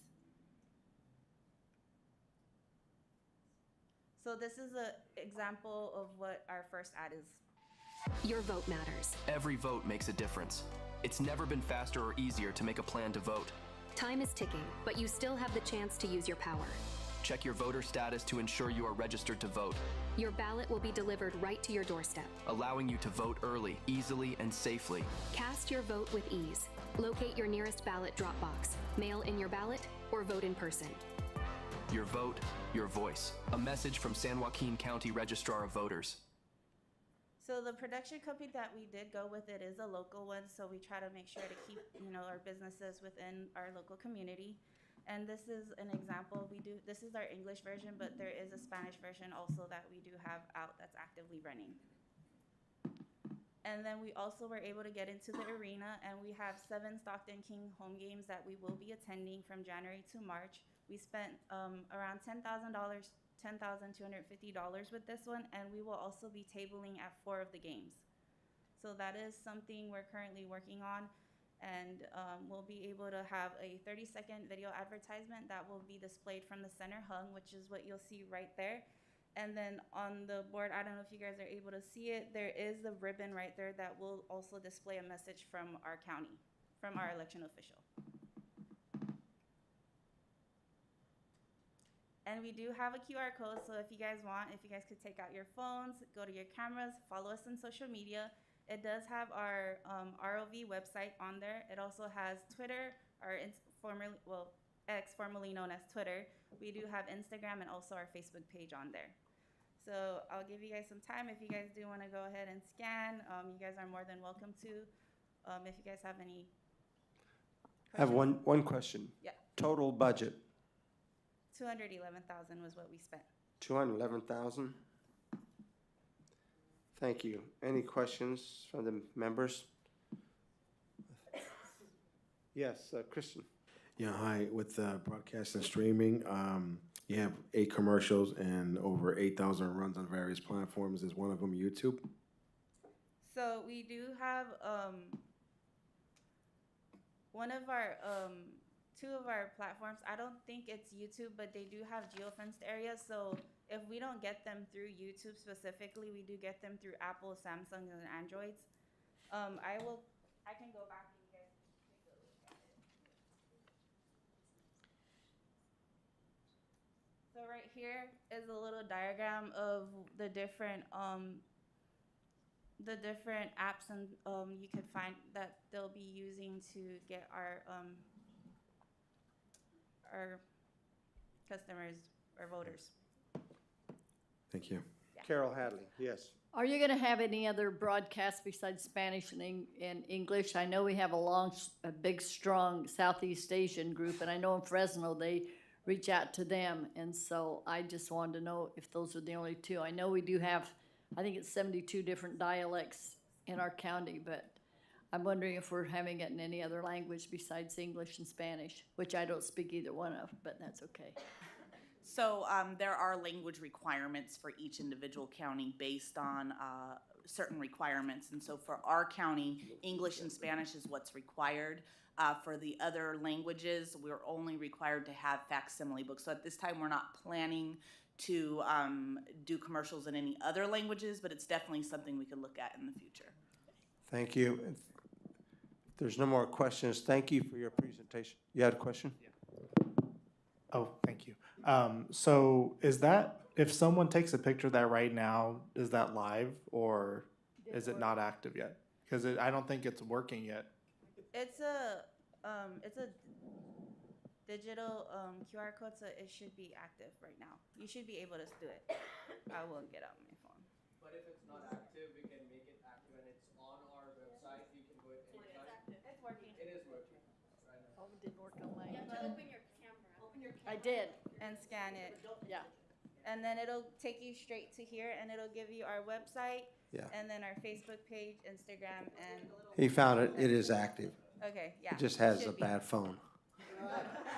AT&T. It's all correct. Thank you again. Let's move the agenda to item number 2, under presentation reports, adopt a polling place program. What was that? Thank you. I can't take any credit for that. I have a fabulous team. Jessica Martinez, she oversees outreach and vote by mail. Penny and also Annabelle, the 3 ladies have worked diligently on doing that, so I can't take credit for their fabulous work. All right, on to adopt a poll. So what I wanted to show here is this is the front cover of our county voter information guide, and I just want to highlight here at the bottom, we're advertising the adopt a poll location, our adopt a poll program, and we're also, this is the vote by mail ballot wrap, so every single vote by mail ballot gets this wrap.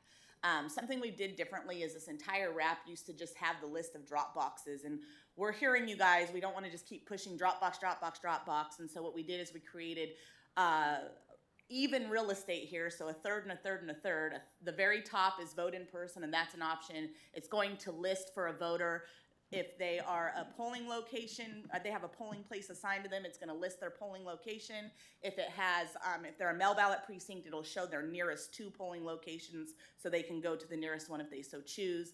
And then below that, we have the Dropbox information, but again, it'll be just a QR code that'll take you to the list of Dropboxes instead of just plugging Dropbox, Dropbox, Dropbox. We're trying to do a little bit better of a job of not doing that. And then down at the bottom, it shares our Registrar of Voters office as an option for early voting. And then down below, there's a little advertisement for Adopt a Poll.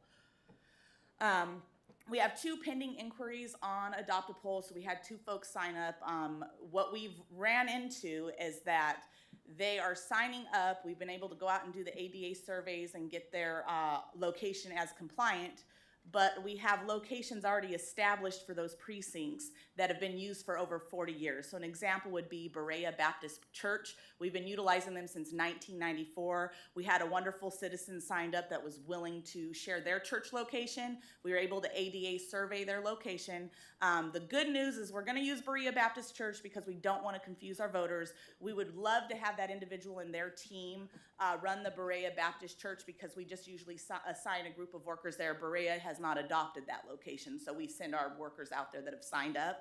And we also want that person to know that if they, now that we have their polling places ADA compliant, in November we're going to need quite a few more polling locations because there will be more stuff on the ballot. So at that point we may be able to use Berea and their location. So if they're able to work Berea this election, we would move them and their entire team over to their location for November. Not a guarantee. There's a mathematical equation to consolidations. We've went through that before with the team or with the group here. But our goal is definitely great. We have 2 new locations and we want to work with those individuals. But we also have to keep in mind, so there's always like a double-edged sword to everything we do. And it's like, we have a 40-year-long or 30-year-long standing location. We don't want to confuse the voters, and I think the most important thing is it's not about disenfranchising. It's important to know that we don't want to confuse voters. We had this happen in Lodi, and something Supervisor Ding and I talked about was when we had that shift with wine and roses and stuff out there, it confused people, and with one of the local churches, I think in downtown Lodi.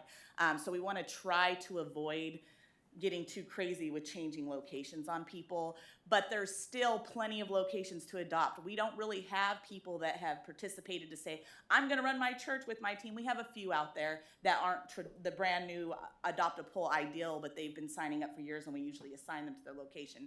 There's plenty of locations for folks to go to, and it will be in close proximity if they sign up for the program. The other part is if Berea has a flood a week before the election, now we have a backup, which is wonderful to have, and I think that's where Supervisor Ding was going when we first kind of talked about this, is having backups, making sure we don't have holes and that people are engaged and the community can participate. So that's the update I have right now. We're continuing ongoing program advertisements, and as the lady showed a little bit earlier, they're going to continue to advertise about Adopt a Poll. Thank you. Before we move to three, I know this is Adopt a Polling Place program is Supervisor Ding's one of the subjects he's very interested in. Supervisor Ding, do you have any comments that you want? None? No, just a kind of a status report from the Register of Voters. And again, you know, I've been reading different social media accounts of what it is I want. I want to bring integrity back to the election process and that people feel comfortable with it. We're not all gonna agree on things. I don't have to agree with you where we're going in the afterlife. I just have to agree with you where we're going on election day. So having as many groups from whatever populations, as long as they adhere to our rules and understand what a sacred day it is, that's what I'm interested in. Thank you. Any questions from the members? If not, we'll move to number 3. No questions, and report on the registration voter list maintenance.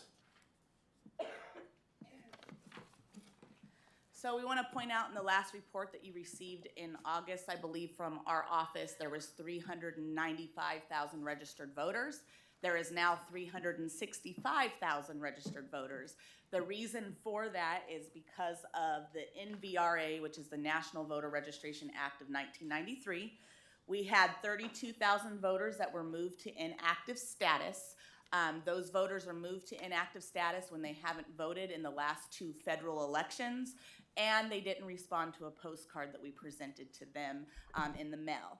Now, we did move the 32,000 to inactive. However, we also sent them an additional card to let them know, hey, you've been moved to inactive status. All that means, it doesn't mean they're unregistered, it just means that they're in inactive status. If they show up on election day and sign the poll pad, they get to vote. If they contact our office prior to election day, we send them a ballot. It's just we've had 0 communication from these people, and they haven't participated in the last 2 federal elections. That legislation has changed slightly. Now it's going to read going forward. It's the last 2 federal general elections, so it'll be a little bit different where primaries were included before. Now it has to be 2 federal general elections before they start moving through the inactive process. What happens from there, if they do not respond to those postcards, they eventually move to canceled. So that is how we're working on cleaning up the voter rolls. That's an explanation of why you've lost 30,000 voters. I've had quite a few questions about that, so I wanted to explain that for you. You have a packet with this information in your materials for the board. You'll see the same handouts that I've given you in the past, both in June and also in August. This is a breakdown. Yes, all of the workers' names are redacted, so when you look at the little black boxes, those are just the names of folks that are election workers. So just going through that, we just wanted to go over, let me get my little sheet here. So when it says 3PCOA, that means third-party change of address. Incorporate third-party change of address updates from the USPS for address accuracy. Voter add means update voter files accurately with information from paper registration forms. Voter update means ensure accurate voter information by promptly updating files with changes or errors.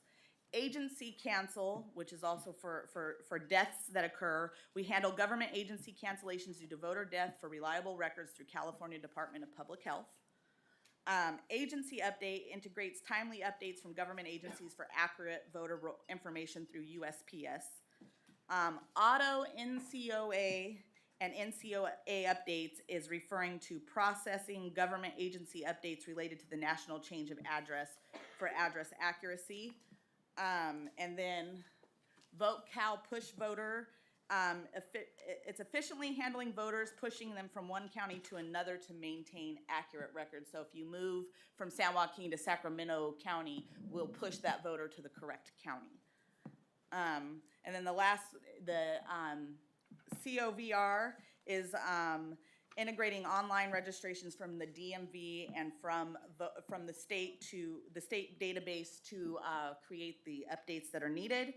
And then the last one is just convicted felons. We identify and handle voters convicted of felonies in collaboration with the San Joaquin County courts. For this form that is from our VoteCal system, it's merge voter survivor ensures accurate records by merging voter files and determining the survivor file, which has a more recent registration date. The NCOA address match streamlines processes for updating voter addresses with cross-county move and national change of address data. And then potential deceased, promptly handling potentially deceased voters using data from the California Department of Public Health. And then the DMV CAA match to voter is efficiently processing cross-county moves and DMV change of address matches for updated voter information. Potential felon match, identifying potential felons using the California Department of Corrections and Rehabilitation's data to maintain voting system integrity. Push voter is handling incoming voters pushed from other counties to ours, so the opposite of what I shared with you when we push voters out. And then unresolved voters, the address challenges of voters with same driver's license. If there's a birth date conflict, anything like that, they're looking at those to resolve those issues in the system. So that's basically how voter roll maintenance looks. I'm sharing the September stuff up here. You have everything through December 28th of this year in your packet to review if you have questions on it, okay? And I think that's it on I know voter with all roll that maintenance. material, they may not be able to have questions now, but maybe later. Any questions? All right, we have item number 4, an oral report on upcoming board items. Okay, I'm going to invite Trevor Perry, our management analyst, up to talk about this. Something that I know Supervisor Ding and I have had some concerns with is he wants to make sure when I'm taking things to the board that I'm bringing them here so you folks have How a long chance is his to hear it. presentation? It's just going to take, it's 3 slides? It's 3 slides. It'll be very quick. Thanks, Trevor. Yeah. So, Here you yeah, go. I'm a Do you little need tall this? here. Go for Yeah. it. So a little background here on the HAVA Act here. It's the Help America Vote Act. It was enacted in 2002 and established the United States Election Assistance Commission, so in different EAC. It required elections officials to implement various election process reforms. So Congress appropriated grant funding to local governments and states to assist with this. Every county in California uses it. All 58 counties get awarded certain amounts for certain purposes throughout the fiscal year. We use it in other states. The responsibility of our office is to leverage these grants to save county money, which I'm assuming most people are on board for. The first one that is going to the board on the 9th, so next Tuesday, is the HAVA Polling Place Accessibility Training Program grant. Our county has been allotted $47,101.44. It is specific to the ROV. It is 100% state and federally funded. There is no special interest funding, no private funds, and this funding is designed to help provide polling place accessibility training for employees, to conduct surveys assessing polling place accessibility within the county, help us purchase any equipment that is used in the conduction of those activities. Additional funding usages, we could possibly use the funding for modifications to polling sites to help them make them more accessible for individuals with disabilities, or acquire a system to help us do that as well. The protocol for reimbursement is that we document these expenses, send it off to the Secretary of State, they approve it, and they give us the money back up to that allotted amount. There is no new net county cost to this. It is going to be reimbursed to us by the state if we choose to use these funds. And again, it is on the agenda for Tuesday. The next one, this does not have a approximate date yet because we are still awaiting the final agreement from the state, but it is safe to say that it will more than likely go to the board before we meet next. But the amount that we have been allotted for this one, this is the election security grant. We are awarded up to $175,000. Again, fully funded by state and federal sources, no private funds, no special interest involvement, and this is to help improve the administration of elections by enhancing our election technology and security.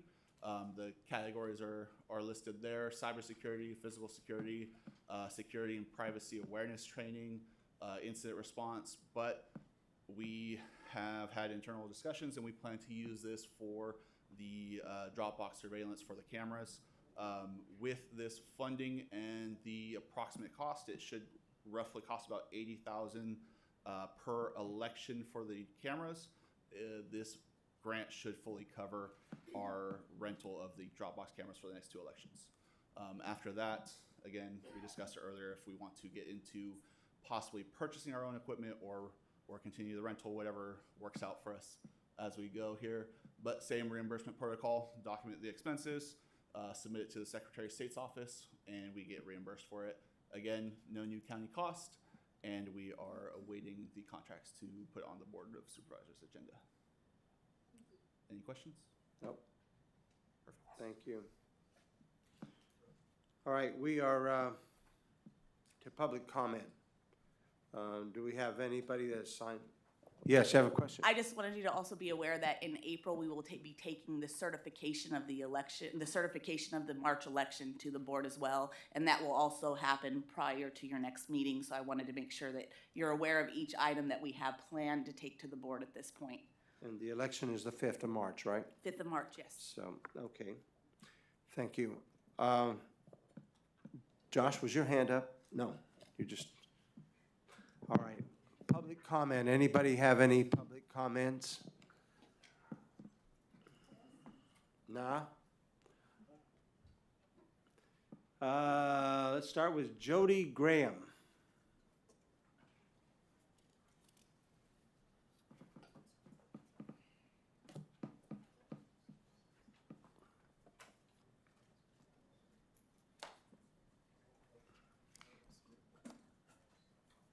And Holly Moore after her.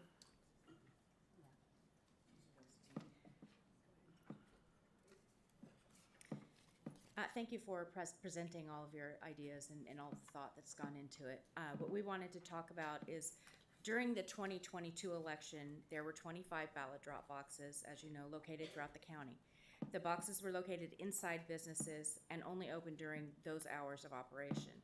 Collections of ballots by the ROV office were daily until Monday, November 7th, and then on election day, November 8th, there were multiple collections. The ballot drop boxes were open until the election closed at 8 p.m. Through numerous public records requests requesting all the documents related to the collection of ballots from the boxes from the ROV office, the following findings from these the records that we received. Each public records request generated a new and different batch of documents. In a review of the documents, many had missing information and many of the documents were inconsistently completed for each collection. No, There appeared to you be a wanna lack be of my consistent timekeeper? documentation procedures for the collection, counting, and transportation of the ballots. On election day, the records received were inadequate. On that day, there were no documented collection times past 4:05 p.m. On election day, there were 3 boxes that had no collection times whatsoever, just a number of ballots collected and no other information. The box in front of the registrar of voters' office had no chain of custody records for any of the 40 days that it was open and operational, only a number of ballots listed on a spreadsheet. On election day, 10 drop boxes had a final collection time before noon. On election day, 12 boxes had a final collection time between 12 p.m. and 4:05 p.m. What happened to the ballots that were deposited in the boxes after these times? Were they collected? We don't know. Were those votes counted? We don't know. Are they still inside the boxes sitting at the county at the airport? We don't know. When we asked for the missing documents for the final collection on election day through another public records request, we received the following response from the ROV office. Quote, after a diligent search of our records, we have determined that no records responsive to your request exist in the possession, custody, or control of the Registrar of Voters. The lack of chain of custody documents and the incomplete, missing, lackadaisical record keeping of the ballot drop box collections only serves to further erode public confidence in our election system.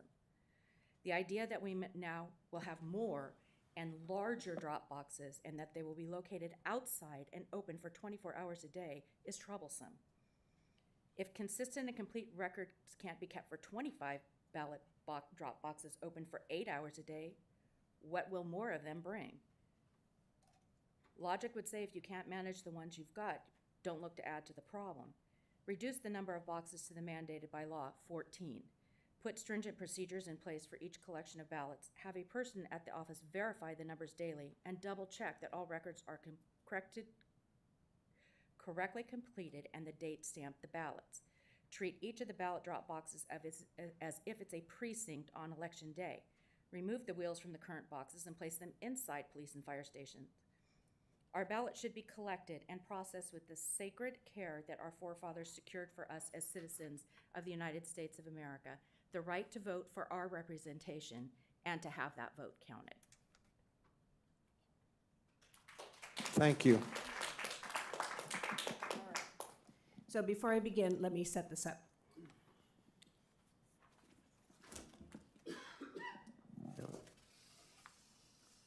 Just give your name just before you start. I know it's Holly Moore, but so everyone else. It's Holly Moore. I've got a packet for you. All right. We won't use your time while you distribute the packets. Thank you. There's not enough. Let me apologize for a quick second. Let me apologize. I don't have packets enough for everybody. You'll have to share on the team there. My printer ran out of ink as I was printing out, so I apologize for that. So here's a Dropbox. We'll share. We made a Dropbox based on the specifications from the manufacturer. So I know it's a little bit cheesy, but here we are. So, and it looks worse after my husband crushed it in the garage.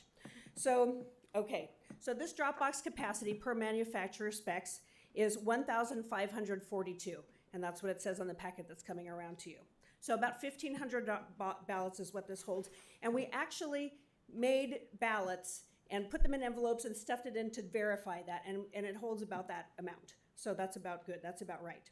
So according to official records, 5 drop boxes were over capacity on election day. So there was more than 1,542 supposedly in the ballot drop boxes, okay? But there's no mention of that in the records. No mention of overage. So I want you to take a look at Tracy City Hall. It says 1,700 ballots. Look at the first and second pages, and I've circled it for you. See, you go to Tracy City Hall, and it says 1,700 ballots, and the third page there also says 1,700. It's quite faint, though. Okay, so how does 1,700 fit in this box? But it's going to get worse. Espresso coffee on the first retrieval, this is on page 4, was 1,865 ballots were supposedly in there. On the 5th page, the last page, the second retrieval was 2,263. Stockton Ace Hardware, on the 4th page, go back to the 4th page, said there was 1,693, obviously over capacity, and here is where it's really bad. Second retrieval at Stockton Ace Hardware, 3,316. That's over double the amount of capacity in this. That's impossible, right? Ballots need to be treated like cash. Captain Hardy said that our vets died for us to vote. Our ballots need to be treated well, and that's not well. Where did those extra ballots go? Were they all over the floor? Did somebody throw them in a trash can until the teams got there to pick them up? Where were they? Were they kept safe? Were some stolen while they fell out? Or were extra ballots in the back of the van and the numbers added to these totals? We don't know. How is that even possible? We don't know. We cannot be sure that the number is correct. Therefore, we cannot be sure that the election is valid, or was valid rather, in 2022. Does it need to be redone? Do we need to redo that election based on this? That's several thousand ballots that were over. This is totally wrong. Recording falsified numbers is against the law according to California Penal Code, blah, blah, blah. That's there. Every person who knowingly procures or offers any false or forged instrument to be filed, registered, or recorded in any public office within this state is guilty of a felony. These numbers are not adding up at all. This cannot be. They don't fit in this box. And we need you guys to look into this 15 matter. seconds. Thank you very much. I didn't mean to cut you off. You had a whole 15 seconds, so. That's okay. All right, thank you. Bill Smith. And then I think it's Joe Ferran.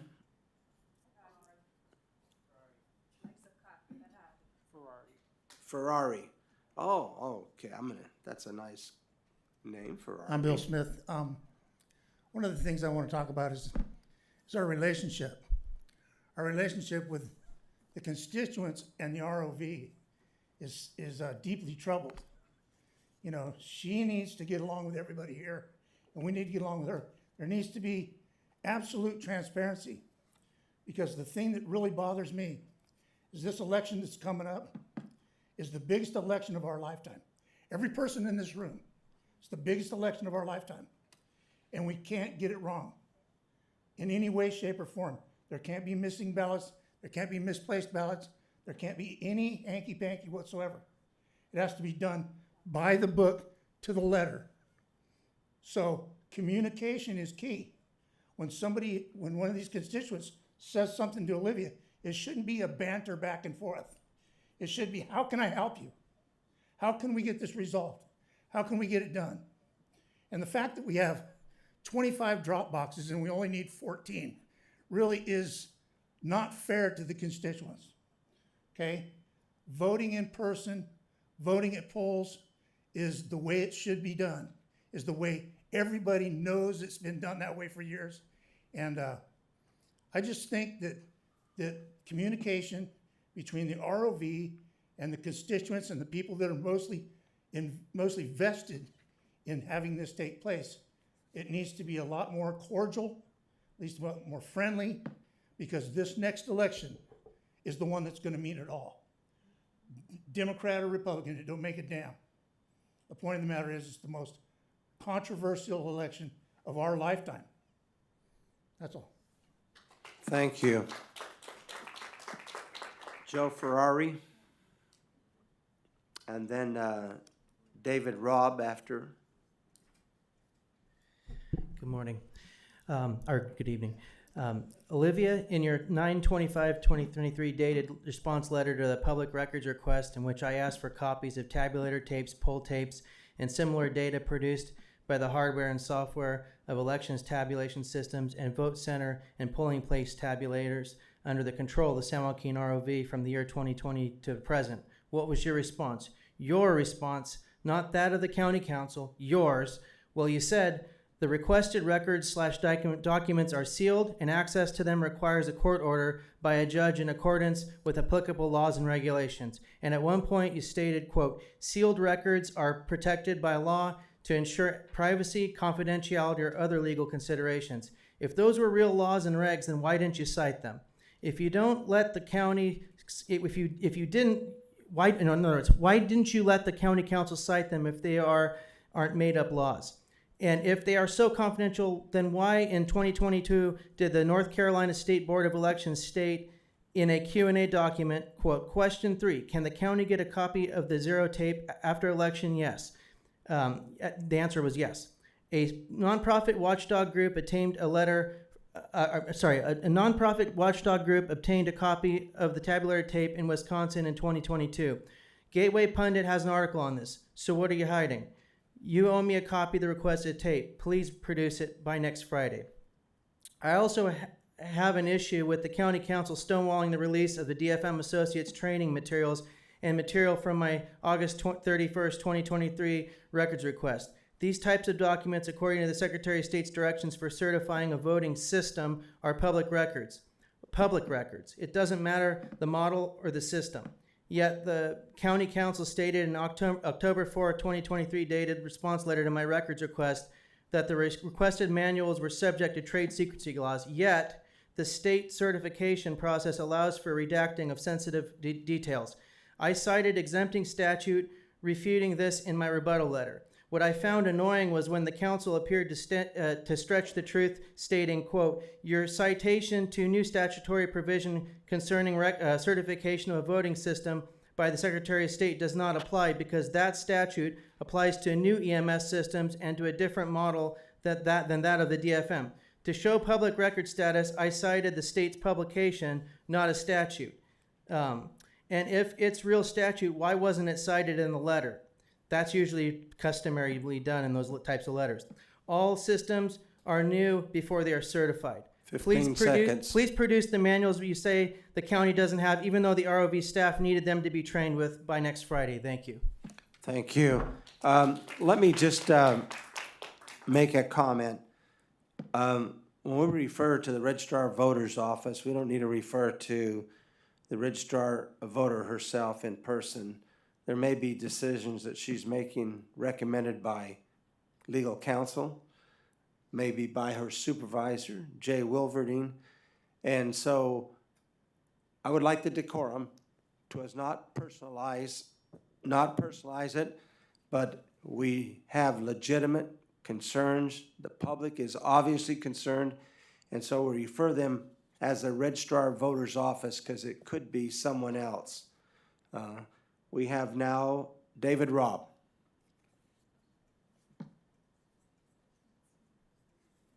Thank you. I'm David Robb, and I'm commenting on several of the points that were raised earlier in these discussions. I'll begin with signature checking. I will point out that signature checking is the last opportunity we have before ballots, vote-by-mail ballots are counted for obtaining election totals. If that process does not work, there is no barrier between a fraudulent ballot and the counting and certification of the election. So does it work? Not very well. In the 2022 election, less than 0.5% of the ballots were challenged for signatures. But the Con case has given us an opportunity to estimate how much fraud is actually present in our elections. And from that analysis, we find that there is a minimum of about 15% of the ballots that are passed through and counted are fraudulent, and possibly as high as 25%, which means that over 95% of fraudulent ballots pass signature checking. I will point out that in the Con case, 100% of the ballots that the sheriff found and passed on as evidence to the court were passed through signature checking. It is ineffective. Over 20 states have eliminated signature checking. I believe Rhode Island was the most recent of them, because it doesn't work. We need something better to do fraud detection in our elections. As far as voter roll maintenance goes, we've been looking at voter rolls periodically for over a year now to look at what is present in the rolls.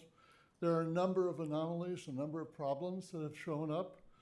In one case, recently in last September, we had, going into September, 396,141 active voters in the rolls.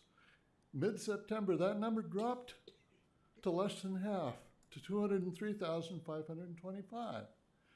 At the end of September, it rose back up to 365,198. How did that happen? How did we end up with half the number of voters dropping in the middle of the month and back up again? We've also been able to look at association between the tax rolls and the voter rolls. And we found that there are 2,682 voters who are registered and living in vacant lots, auto dismantler yards, bars, restaurants, industrial facilities, stores, including a couple of cemeteries. So these are not legitimate voter registration addresses, but they're in our voter rolls right now, including the most current that we have from December 15. Can you summarize? Summarize now. Summarize. Your time's up. I'm going to let you summarize. Just on Dropboxes? You have 15 seconds. Okay. Dropboxes, I have to say that the video surveillance is probably worthless. I have considerable experience in developing security systems, and the video surveillance can only show someone inserting a ballot. It can't tell whether that ballot is fraudulent or not. There's no way to identify the voter who is depositing it, and there's no way to associate a voter with a fraudulent ballot once it's been deposited. So it's essentially a worthless operation. Thank you. Thank you. Molly Watkins, and then Alex Alaferis after Molly.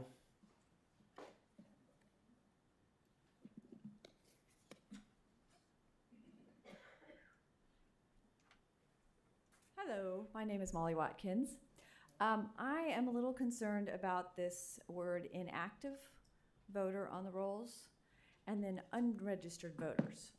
So do we all know that the judge last week had to look over a candidate who was applying to run for a position at City Council, and the registrar's office said that the person was inactive and did not allow them to be put on the ballot.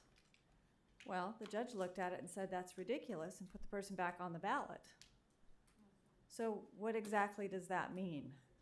How many people are, quote, inactive on the rolls? And then the other question that needs to be asked is anyone who works in the ROV's office ethically and morally should never endorse anyone. Anyone.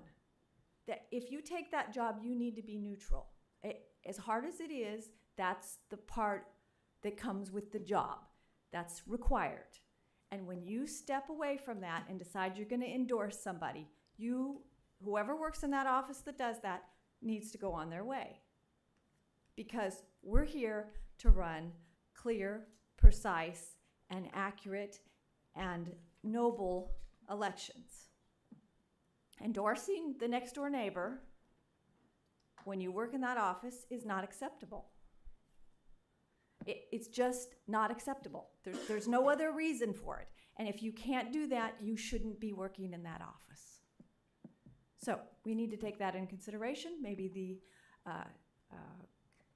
the supervisors need to reauthorize how they hire people for that office, but ethics should be way up here. Thank you. Thank you.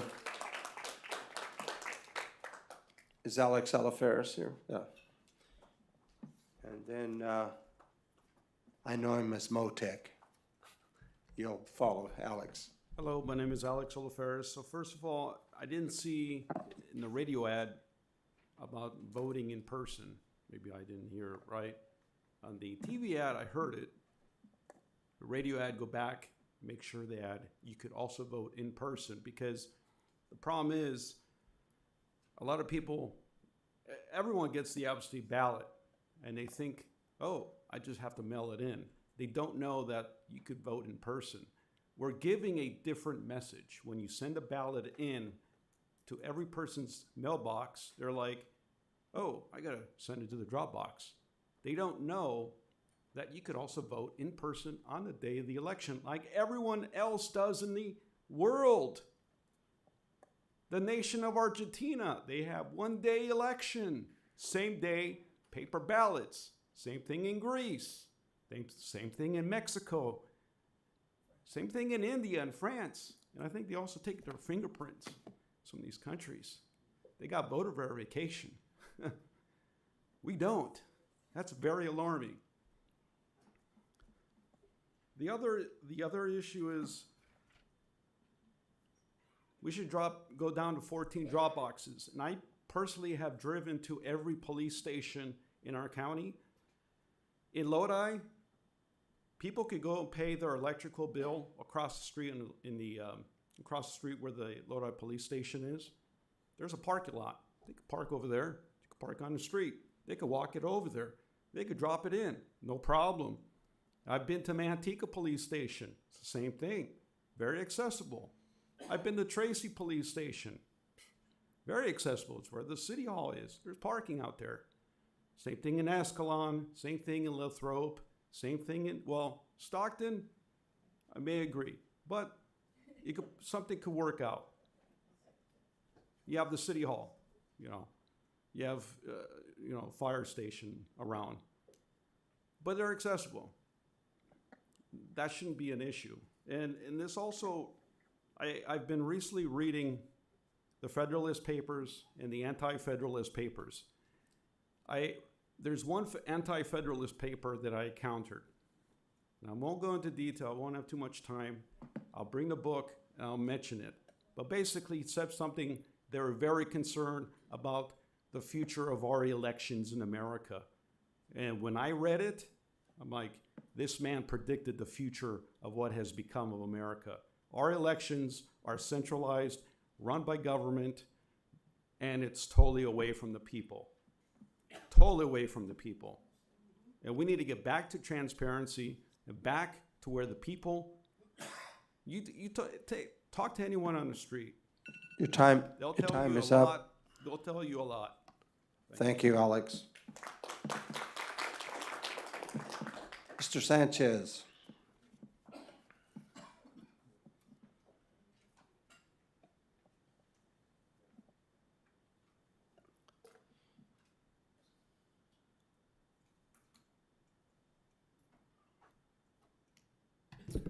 Hello.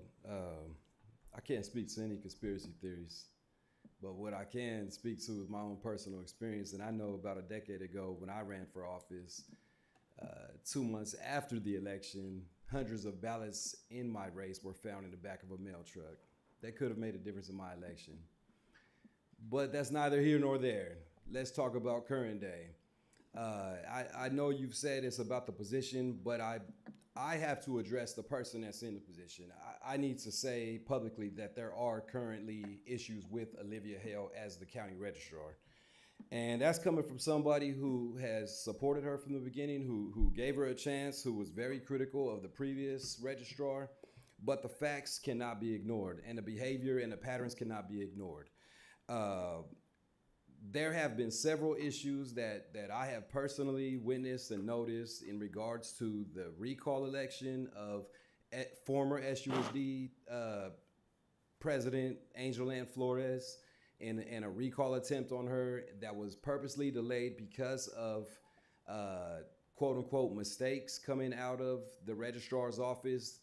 And the excuse that was given to the proponents was that this was their first time conducting a recall election. To me, that is unacceptable. If you're going to be in the position of a registrar, you should understand the functions and the duties and be able to perform them. There should not be excuses, especially after several times of checking the paperwork. Such delays affected the outcome of that recall to the point where the proponents had to abandon it. Luckily, Flores was removed as president, and we'll see as things proceed if there's going to be any criminal charges after she was raided by law enforcement. The other thing is, it's not just the election day, right? It's also the process of how you get onto the ballot. So there are stopgaps in place that are being influenced where, as was just mentioned, there was a candidate by the name of Mariela Ponce who was running against a friend of Olivia Hale, who was also on the ballot for District 2 for the city of Stockton, who was disqualified as a candidate because it was mentioned that she was a non-active voter, which is not even a qualifier per the city charter for the city of Stockton to even be a candidate. We heard it mentioned about inactive voters. So during the recall, to bring that back up, you have to get a percentage of people to sign the recall petition. So when you see all of these people who are registered to vote and you go and ask the registrar, well, can you clear the rolls so that the percentage is lowered? They're told, well, you can't do that. So how is it that you can't do it for a recall, but you can do it to eliminate a candidate who is running against your friend in the very same election? So there have been multiple occurrences that have been coming out of the office from Olivia Hale, whether it's personally, either way, it's under her leadership. Please address these. I'm calling for an investigation. Thank you. Thank you. Our last presenter is Cynthia.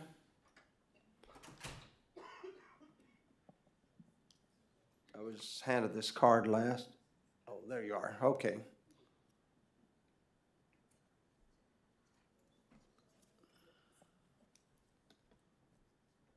How do you spell your last name, ma'am? C-U-E, V as in Victor, A, S as in Sam. Oh, Cuevas, You okay. get the idea, I do this a lot. All right. Thank you. Go ahead, your time just started. Okay, so a few things jumped out at me. This is the first time I've actually been to a meeting rather than watching it on Zoom. Voter registration. When somebody registers to vote, is their address checked as an actual residential address? And if it is not, why not? That seems to me to be voter registration 101, being that we don't have voter ID quite yet.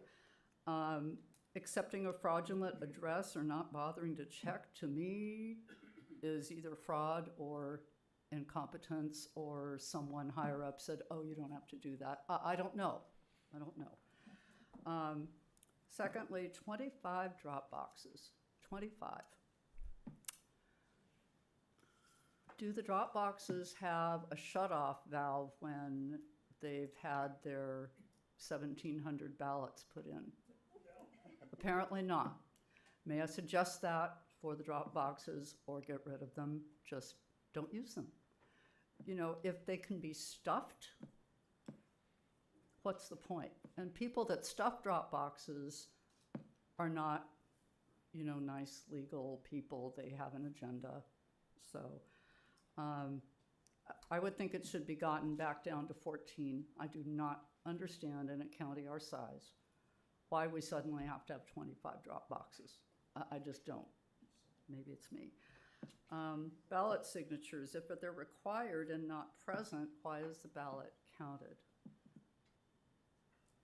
Would you be able to address that? She's not gonna, Okay. you have 3 minutes of Okay. your time, and she's gonna speak after. Okay. She'll, So I'm just. She does not have I'm a just 3-minute limit. wondering Why, if that's what we require as the state of California, and the signatures are not there, or up to millions of signatures are not even verified, and the ballots are still counted, and that is just a mystery to me.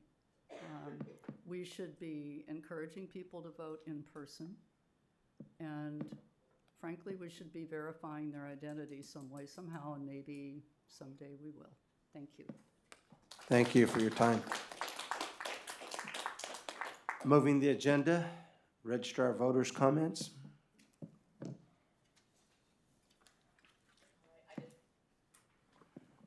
The biggest, most important thing is the opportunity to observe as we're going into this election. I want to encourage the public, but I also want to encourage the 10 members of this board, whether you're an alternate, the chair, or one of the sitting members. I think you'll be able to have a bigger understanding of what we do if you get the opportunity to come in and visit. If you do work during the week and coming in Monday 8 to 5 is not really an option, we will have some Saturday work as we move through the election process. So I would like to work with each of you to give you an opportunity to come in and really see what we do. You know, I'm not one person, I'm a staff of 33 permanent staff members that work really hard and diligently in elections. And we're not saying everything's perfect. Our goal is to be perfect, and we will continue to strive toward that with the help of this committee, with the help of the support of the CAO's office and the Board of Supervisors. Please take this opportunity to come in. We've set the department up to where observation is going to be an easier process for you. Chair Amador was in our office for a smidgen, and I got a chance to kind of show him some of the monitors and things that we've set up to make observation better for you. I highly encourage that you hear comments, you hear information that's coming in, but coming and seeing what actually occurs. And if there are things you're concerned about, you know, we have documentation on everything that we do. We're happy to show that information if you have questions. And so I just really want to encourage everyone to take the opportunity to come out and see, because I know your goal is the same as mine, to improve the process, and what better way than to see what's actually happening. So I just want to leave on that note. Happy New Year to everyone. Thank you for coming out so early in January and being here this evening. I just wanted to say that because I think that that's imperative and part of why we're here. Thank you. We have committee comments, and this, I include the alternates because I consider them just as important. They're just not sitting on this side. In fact, we're going to start with the alternates. You have any comments? Recognizing the hour is 8:23. Happy New Year. You're out of order. She's before you. You have no comments? Anything else, John? Carol? Remember, when you point like this, 3 or 4 back at you, go visit the register of voters. Get involved. Don't just sit at home and complain. Get out and do something. Christian? I second that. No comment. Christina? No comment. Have any comments? Absolutely. Except, no, not the supervisor, it says, oh, yeah. I you're want the to, I other just want to, I want to thank our members. I heard a lot tonight, and good input that I can take back to the board on Tuesday. I want to thank our staff at the elections office. You know, a lot of times in my management career, you need guidance, and so if we've lacked some of that, hopefully we'll have some more guidance for you Tuesday to get that job done. Somebody told me the other day, and I'm trying to figure out how this relates, expectations are the seeds of resentment. So we're gonna do our best in public service as we can and understand sometimes mistakes are made, and we're gonna go to improve them. But I just wanna thank everybody for their participation. Thank you. David, any comments? Patricia, any comments? No comments? We now have on the agenda, schedule our next meeting, which contradicts a little bit with number 10. But having said that, I would suggest that we meet on March 7th, 2024. Is there any objections to that date from the committee? Mr. Chairman, with all due respect, we haven't had an election within San Joaquin County since I was involved in 1984, as ended within 2, 3, 4 weeks of election day. Oh, okay. So, I mean, there's just, and then there might be time maybe to sleep and eat after that, so. And then, Chair, if I may, the plan proposes a meeting date. The next meeting date would be in May. So I think the direction with regard to scheduling a next meeting to comply with the policy developed by the board would to select a meeting date in May of 2024. The board policy is that we wait half a year before we meet again? Yes, so if you look at the plan, that was what was approved by the full board on the April 11th, 2023 meeting. It sets forth that in 2024, there will be 5 meetings. It doesn't preclude us from recommending to the board that we have a meeting sooner, does it, the plan? You can make the recommendation. It would Thank just you. be an amendment to the plan, so that would need to go to the full board for approval by the full board. Yeah, then maybe that's all we want to do is make a recommendation. Maybe I'm wrong, but I think it does, and I respect Supervisor Ding's comments, that is a bad date. I just thought about it just now, but waiting half a year before you meet, again, makes us kind of irrelevant. And if I'm gonna be irrelevant, I might as well just meet next year or the year after.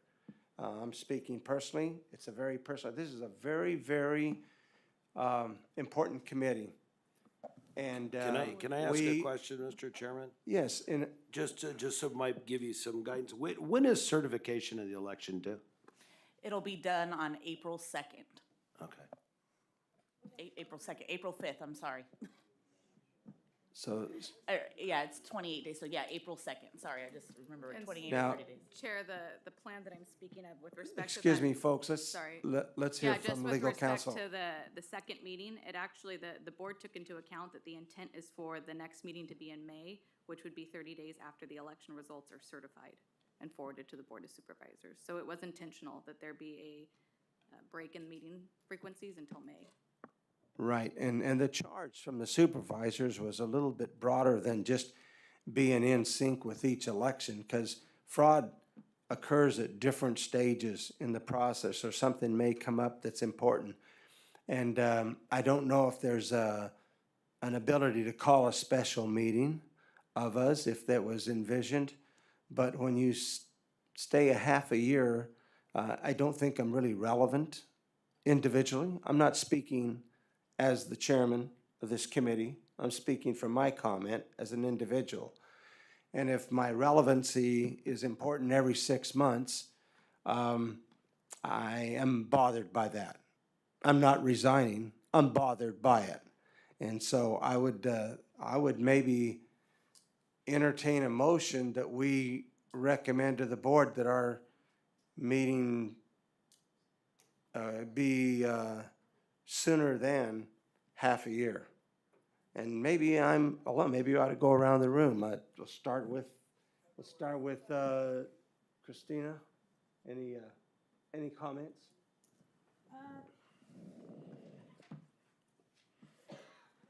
I agree with you. Half a year does seem a bit long to be waiting to meet again. Pamela?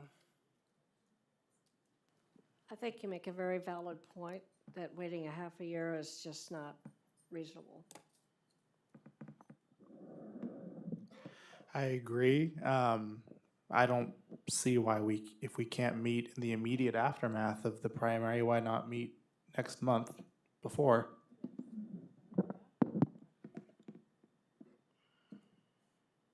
I agree. I'd like to see us meet next month because, first of all, the captain's going to come back and talk about what happened with Con, and that was pushed to next month.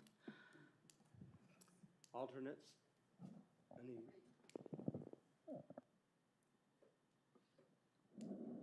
My only question is, what would be on the agenda if we were to meet next month? We wouldn't have, I think we have to actually work on our recommendations, and maybe it could be a working meeting instead of, we've spent over 2 hours before the public got to give their input, and I was trying to push the agenda, but we have a lot of agenda that is not controlled by us as a committee.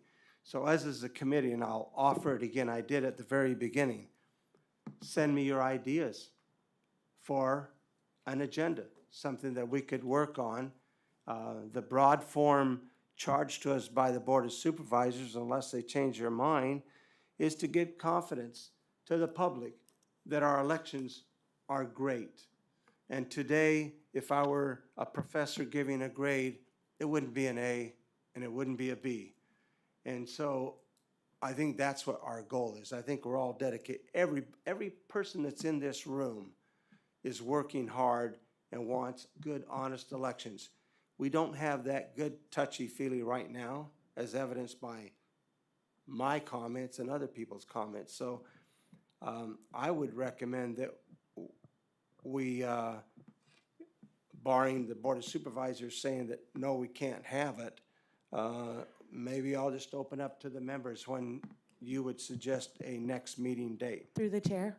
Yes. I just want to share, like, our office really has to focus on the election and getting everything done. And so I think all this was very intentional to allow my office to focus on the election so that we can give you an A grade. And I just want to be able to be of service to this committee and to provide information as it's asked. But I mean, the biggest concern for me in hearing this conversation is just ensuring that today's agenda was quite lengthy and we felt, the need to provide input. And so it takes time to prepare that. And I don't want to pull staff away from their focus on getting the election done and getting it done well to focus on that. I mean, we want to be of service, and I think that's part of what was proposed here.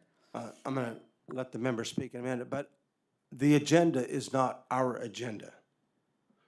It's not entirely our agenda. So some of these items that are important to talk about, they're educational and well-prepared and professionally presented, are not some of the things that the committee and the public is interested in right now. There are other issues. So with that, I'll pass. And to that point, we're still, like the chair said, deciding on our agenda if we choose to have a meeting or are able to have a meeting next month. But the items that we end up being on our agenda may not require additional staff from the ROV's office to be here, may not need to pull them away from what they're doing as far as the election is concerned. So I'm not sure I see that as a reason in itself to not have another meeting at that time. Anybody else? No, ditto to David. Chairman Emdor, if yes. I could, given the policy is what it is this evening, I would recommend we select that date in May, and to the extent the board decides to amend the schedule they've already approved, there would nothing, you could schedule an earlier meeting at that point. But at this time, the board has approved this schedule that calls for the next meeting in May. Mr. Chairman? Yes. Sir, if holding 3 or 4 meetings between now and the March primary was going to cause the public to have absolute faith in the outcome of the election, I'd be all for it. I don't know that we have an agenda item that needs to be discussed between now and then. I don't know that there's some discussion we could have that would cause the public to change their viewpoint of what the outcome of the election is gonna be. I know it's important for the staff of the ROV's office to spend all the time that they need to prepare and get ready and make that election as good as they possibly can. And we would be taking away from that opportunity for them to do that if we held another meeting between now and the election. So I can't see why we would do that. That doesn't make any sense to me to have another meeting between now and the March primary. Kristen, did you? I'm all for an earlier meeting. Any other comments? We could come together and have a potluck. We're a public entity, we can't have a party. Legal counsel, you had a recommendation.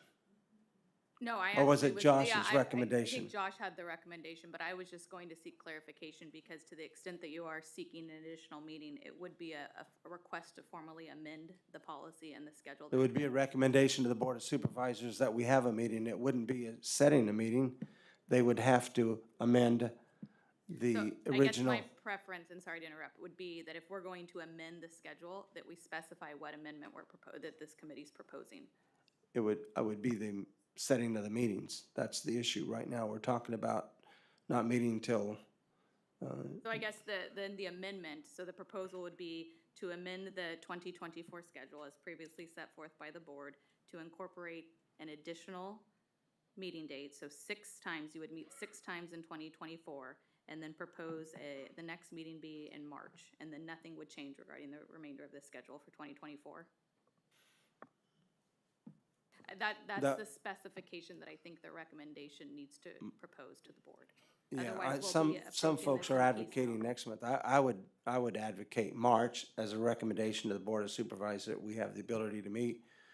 There are issues that will come up related to primary and other things. So, And then, Chair, so just for expectation, right, the next meeting that this could likely make it on the Board of Supervisors agenda would be the second meeting in January because the workflow has already been finalized for the upcoming meeting. So again, just managing expectations in terms of the recommendation from this committee going to the board, it would likely be the last meeting in January. And then again, as Josh mentioned, it's contingent upon approval. So to the extent you want a contingency plan, in the event that the board does not approve it, I believe the recommendation was considering a May date as the backup.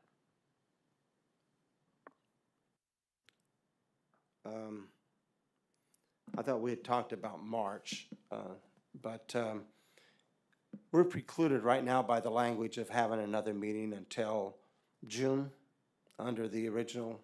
It's May. May.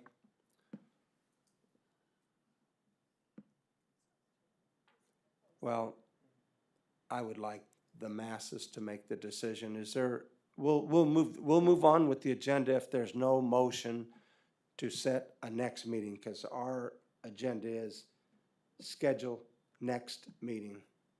And so, is there any motion from the board to schedule a meeting prior to what is in the original plan?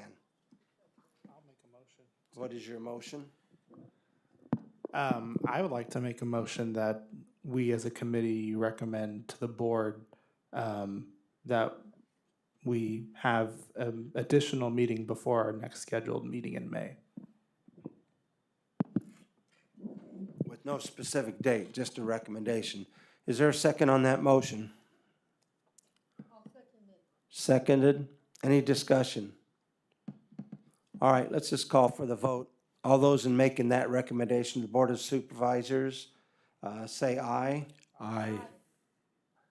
Any objections? It's unanimous. Now we'll move to the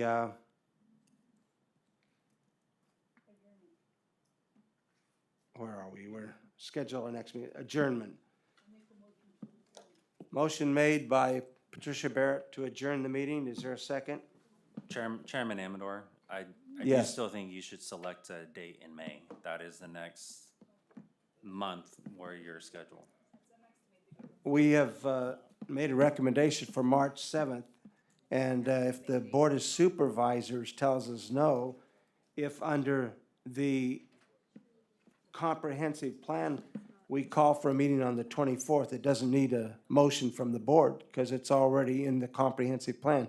That's what you're following. You're saying the comprehensive plan says you have to have a meeting then. It doesn't require a vote by the board, by this committee.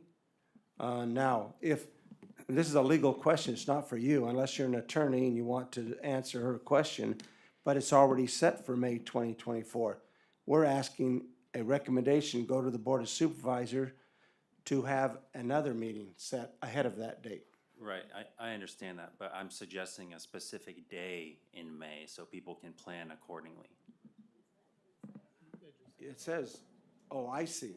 It just says May, the month, instead of. We have been doing the 3rd, haven't we?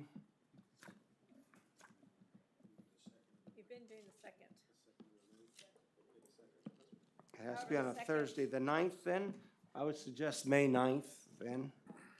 If that it was just the day that was missing. I apologize. I thought you were trying to do two things at once here. I know in speaking with Supervisor Ding's office and the ROV that May 22nd does work for both of their offices, so Well, in that's a respect to the consideration. supervisor's office, then I would hope that with no objection, we could do it the 22nd. There's no objection, it would be May 22nd with our March 7th still recommendation going to the Board of Supervisors. Is there no objection, and there's no, Yeah.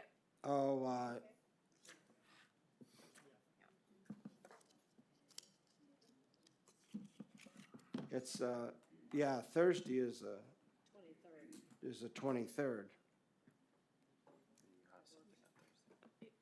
Can we make that the 23rd, which is a Thursday? That's what our recommendation will be. With that, I'll entertain, it'll be the 23rd for the record. With that, I'll entertain a motion to adjourn. Did anybody make a motion? Do we have a motion? Patricia, did you make a motion to adjourn? Seconded. Any objection? We're adjourned. Thank you very much.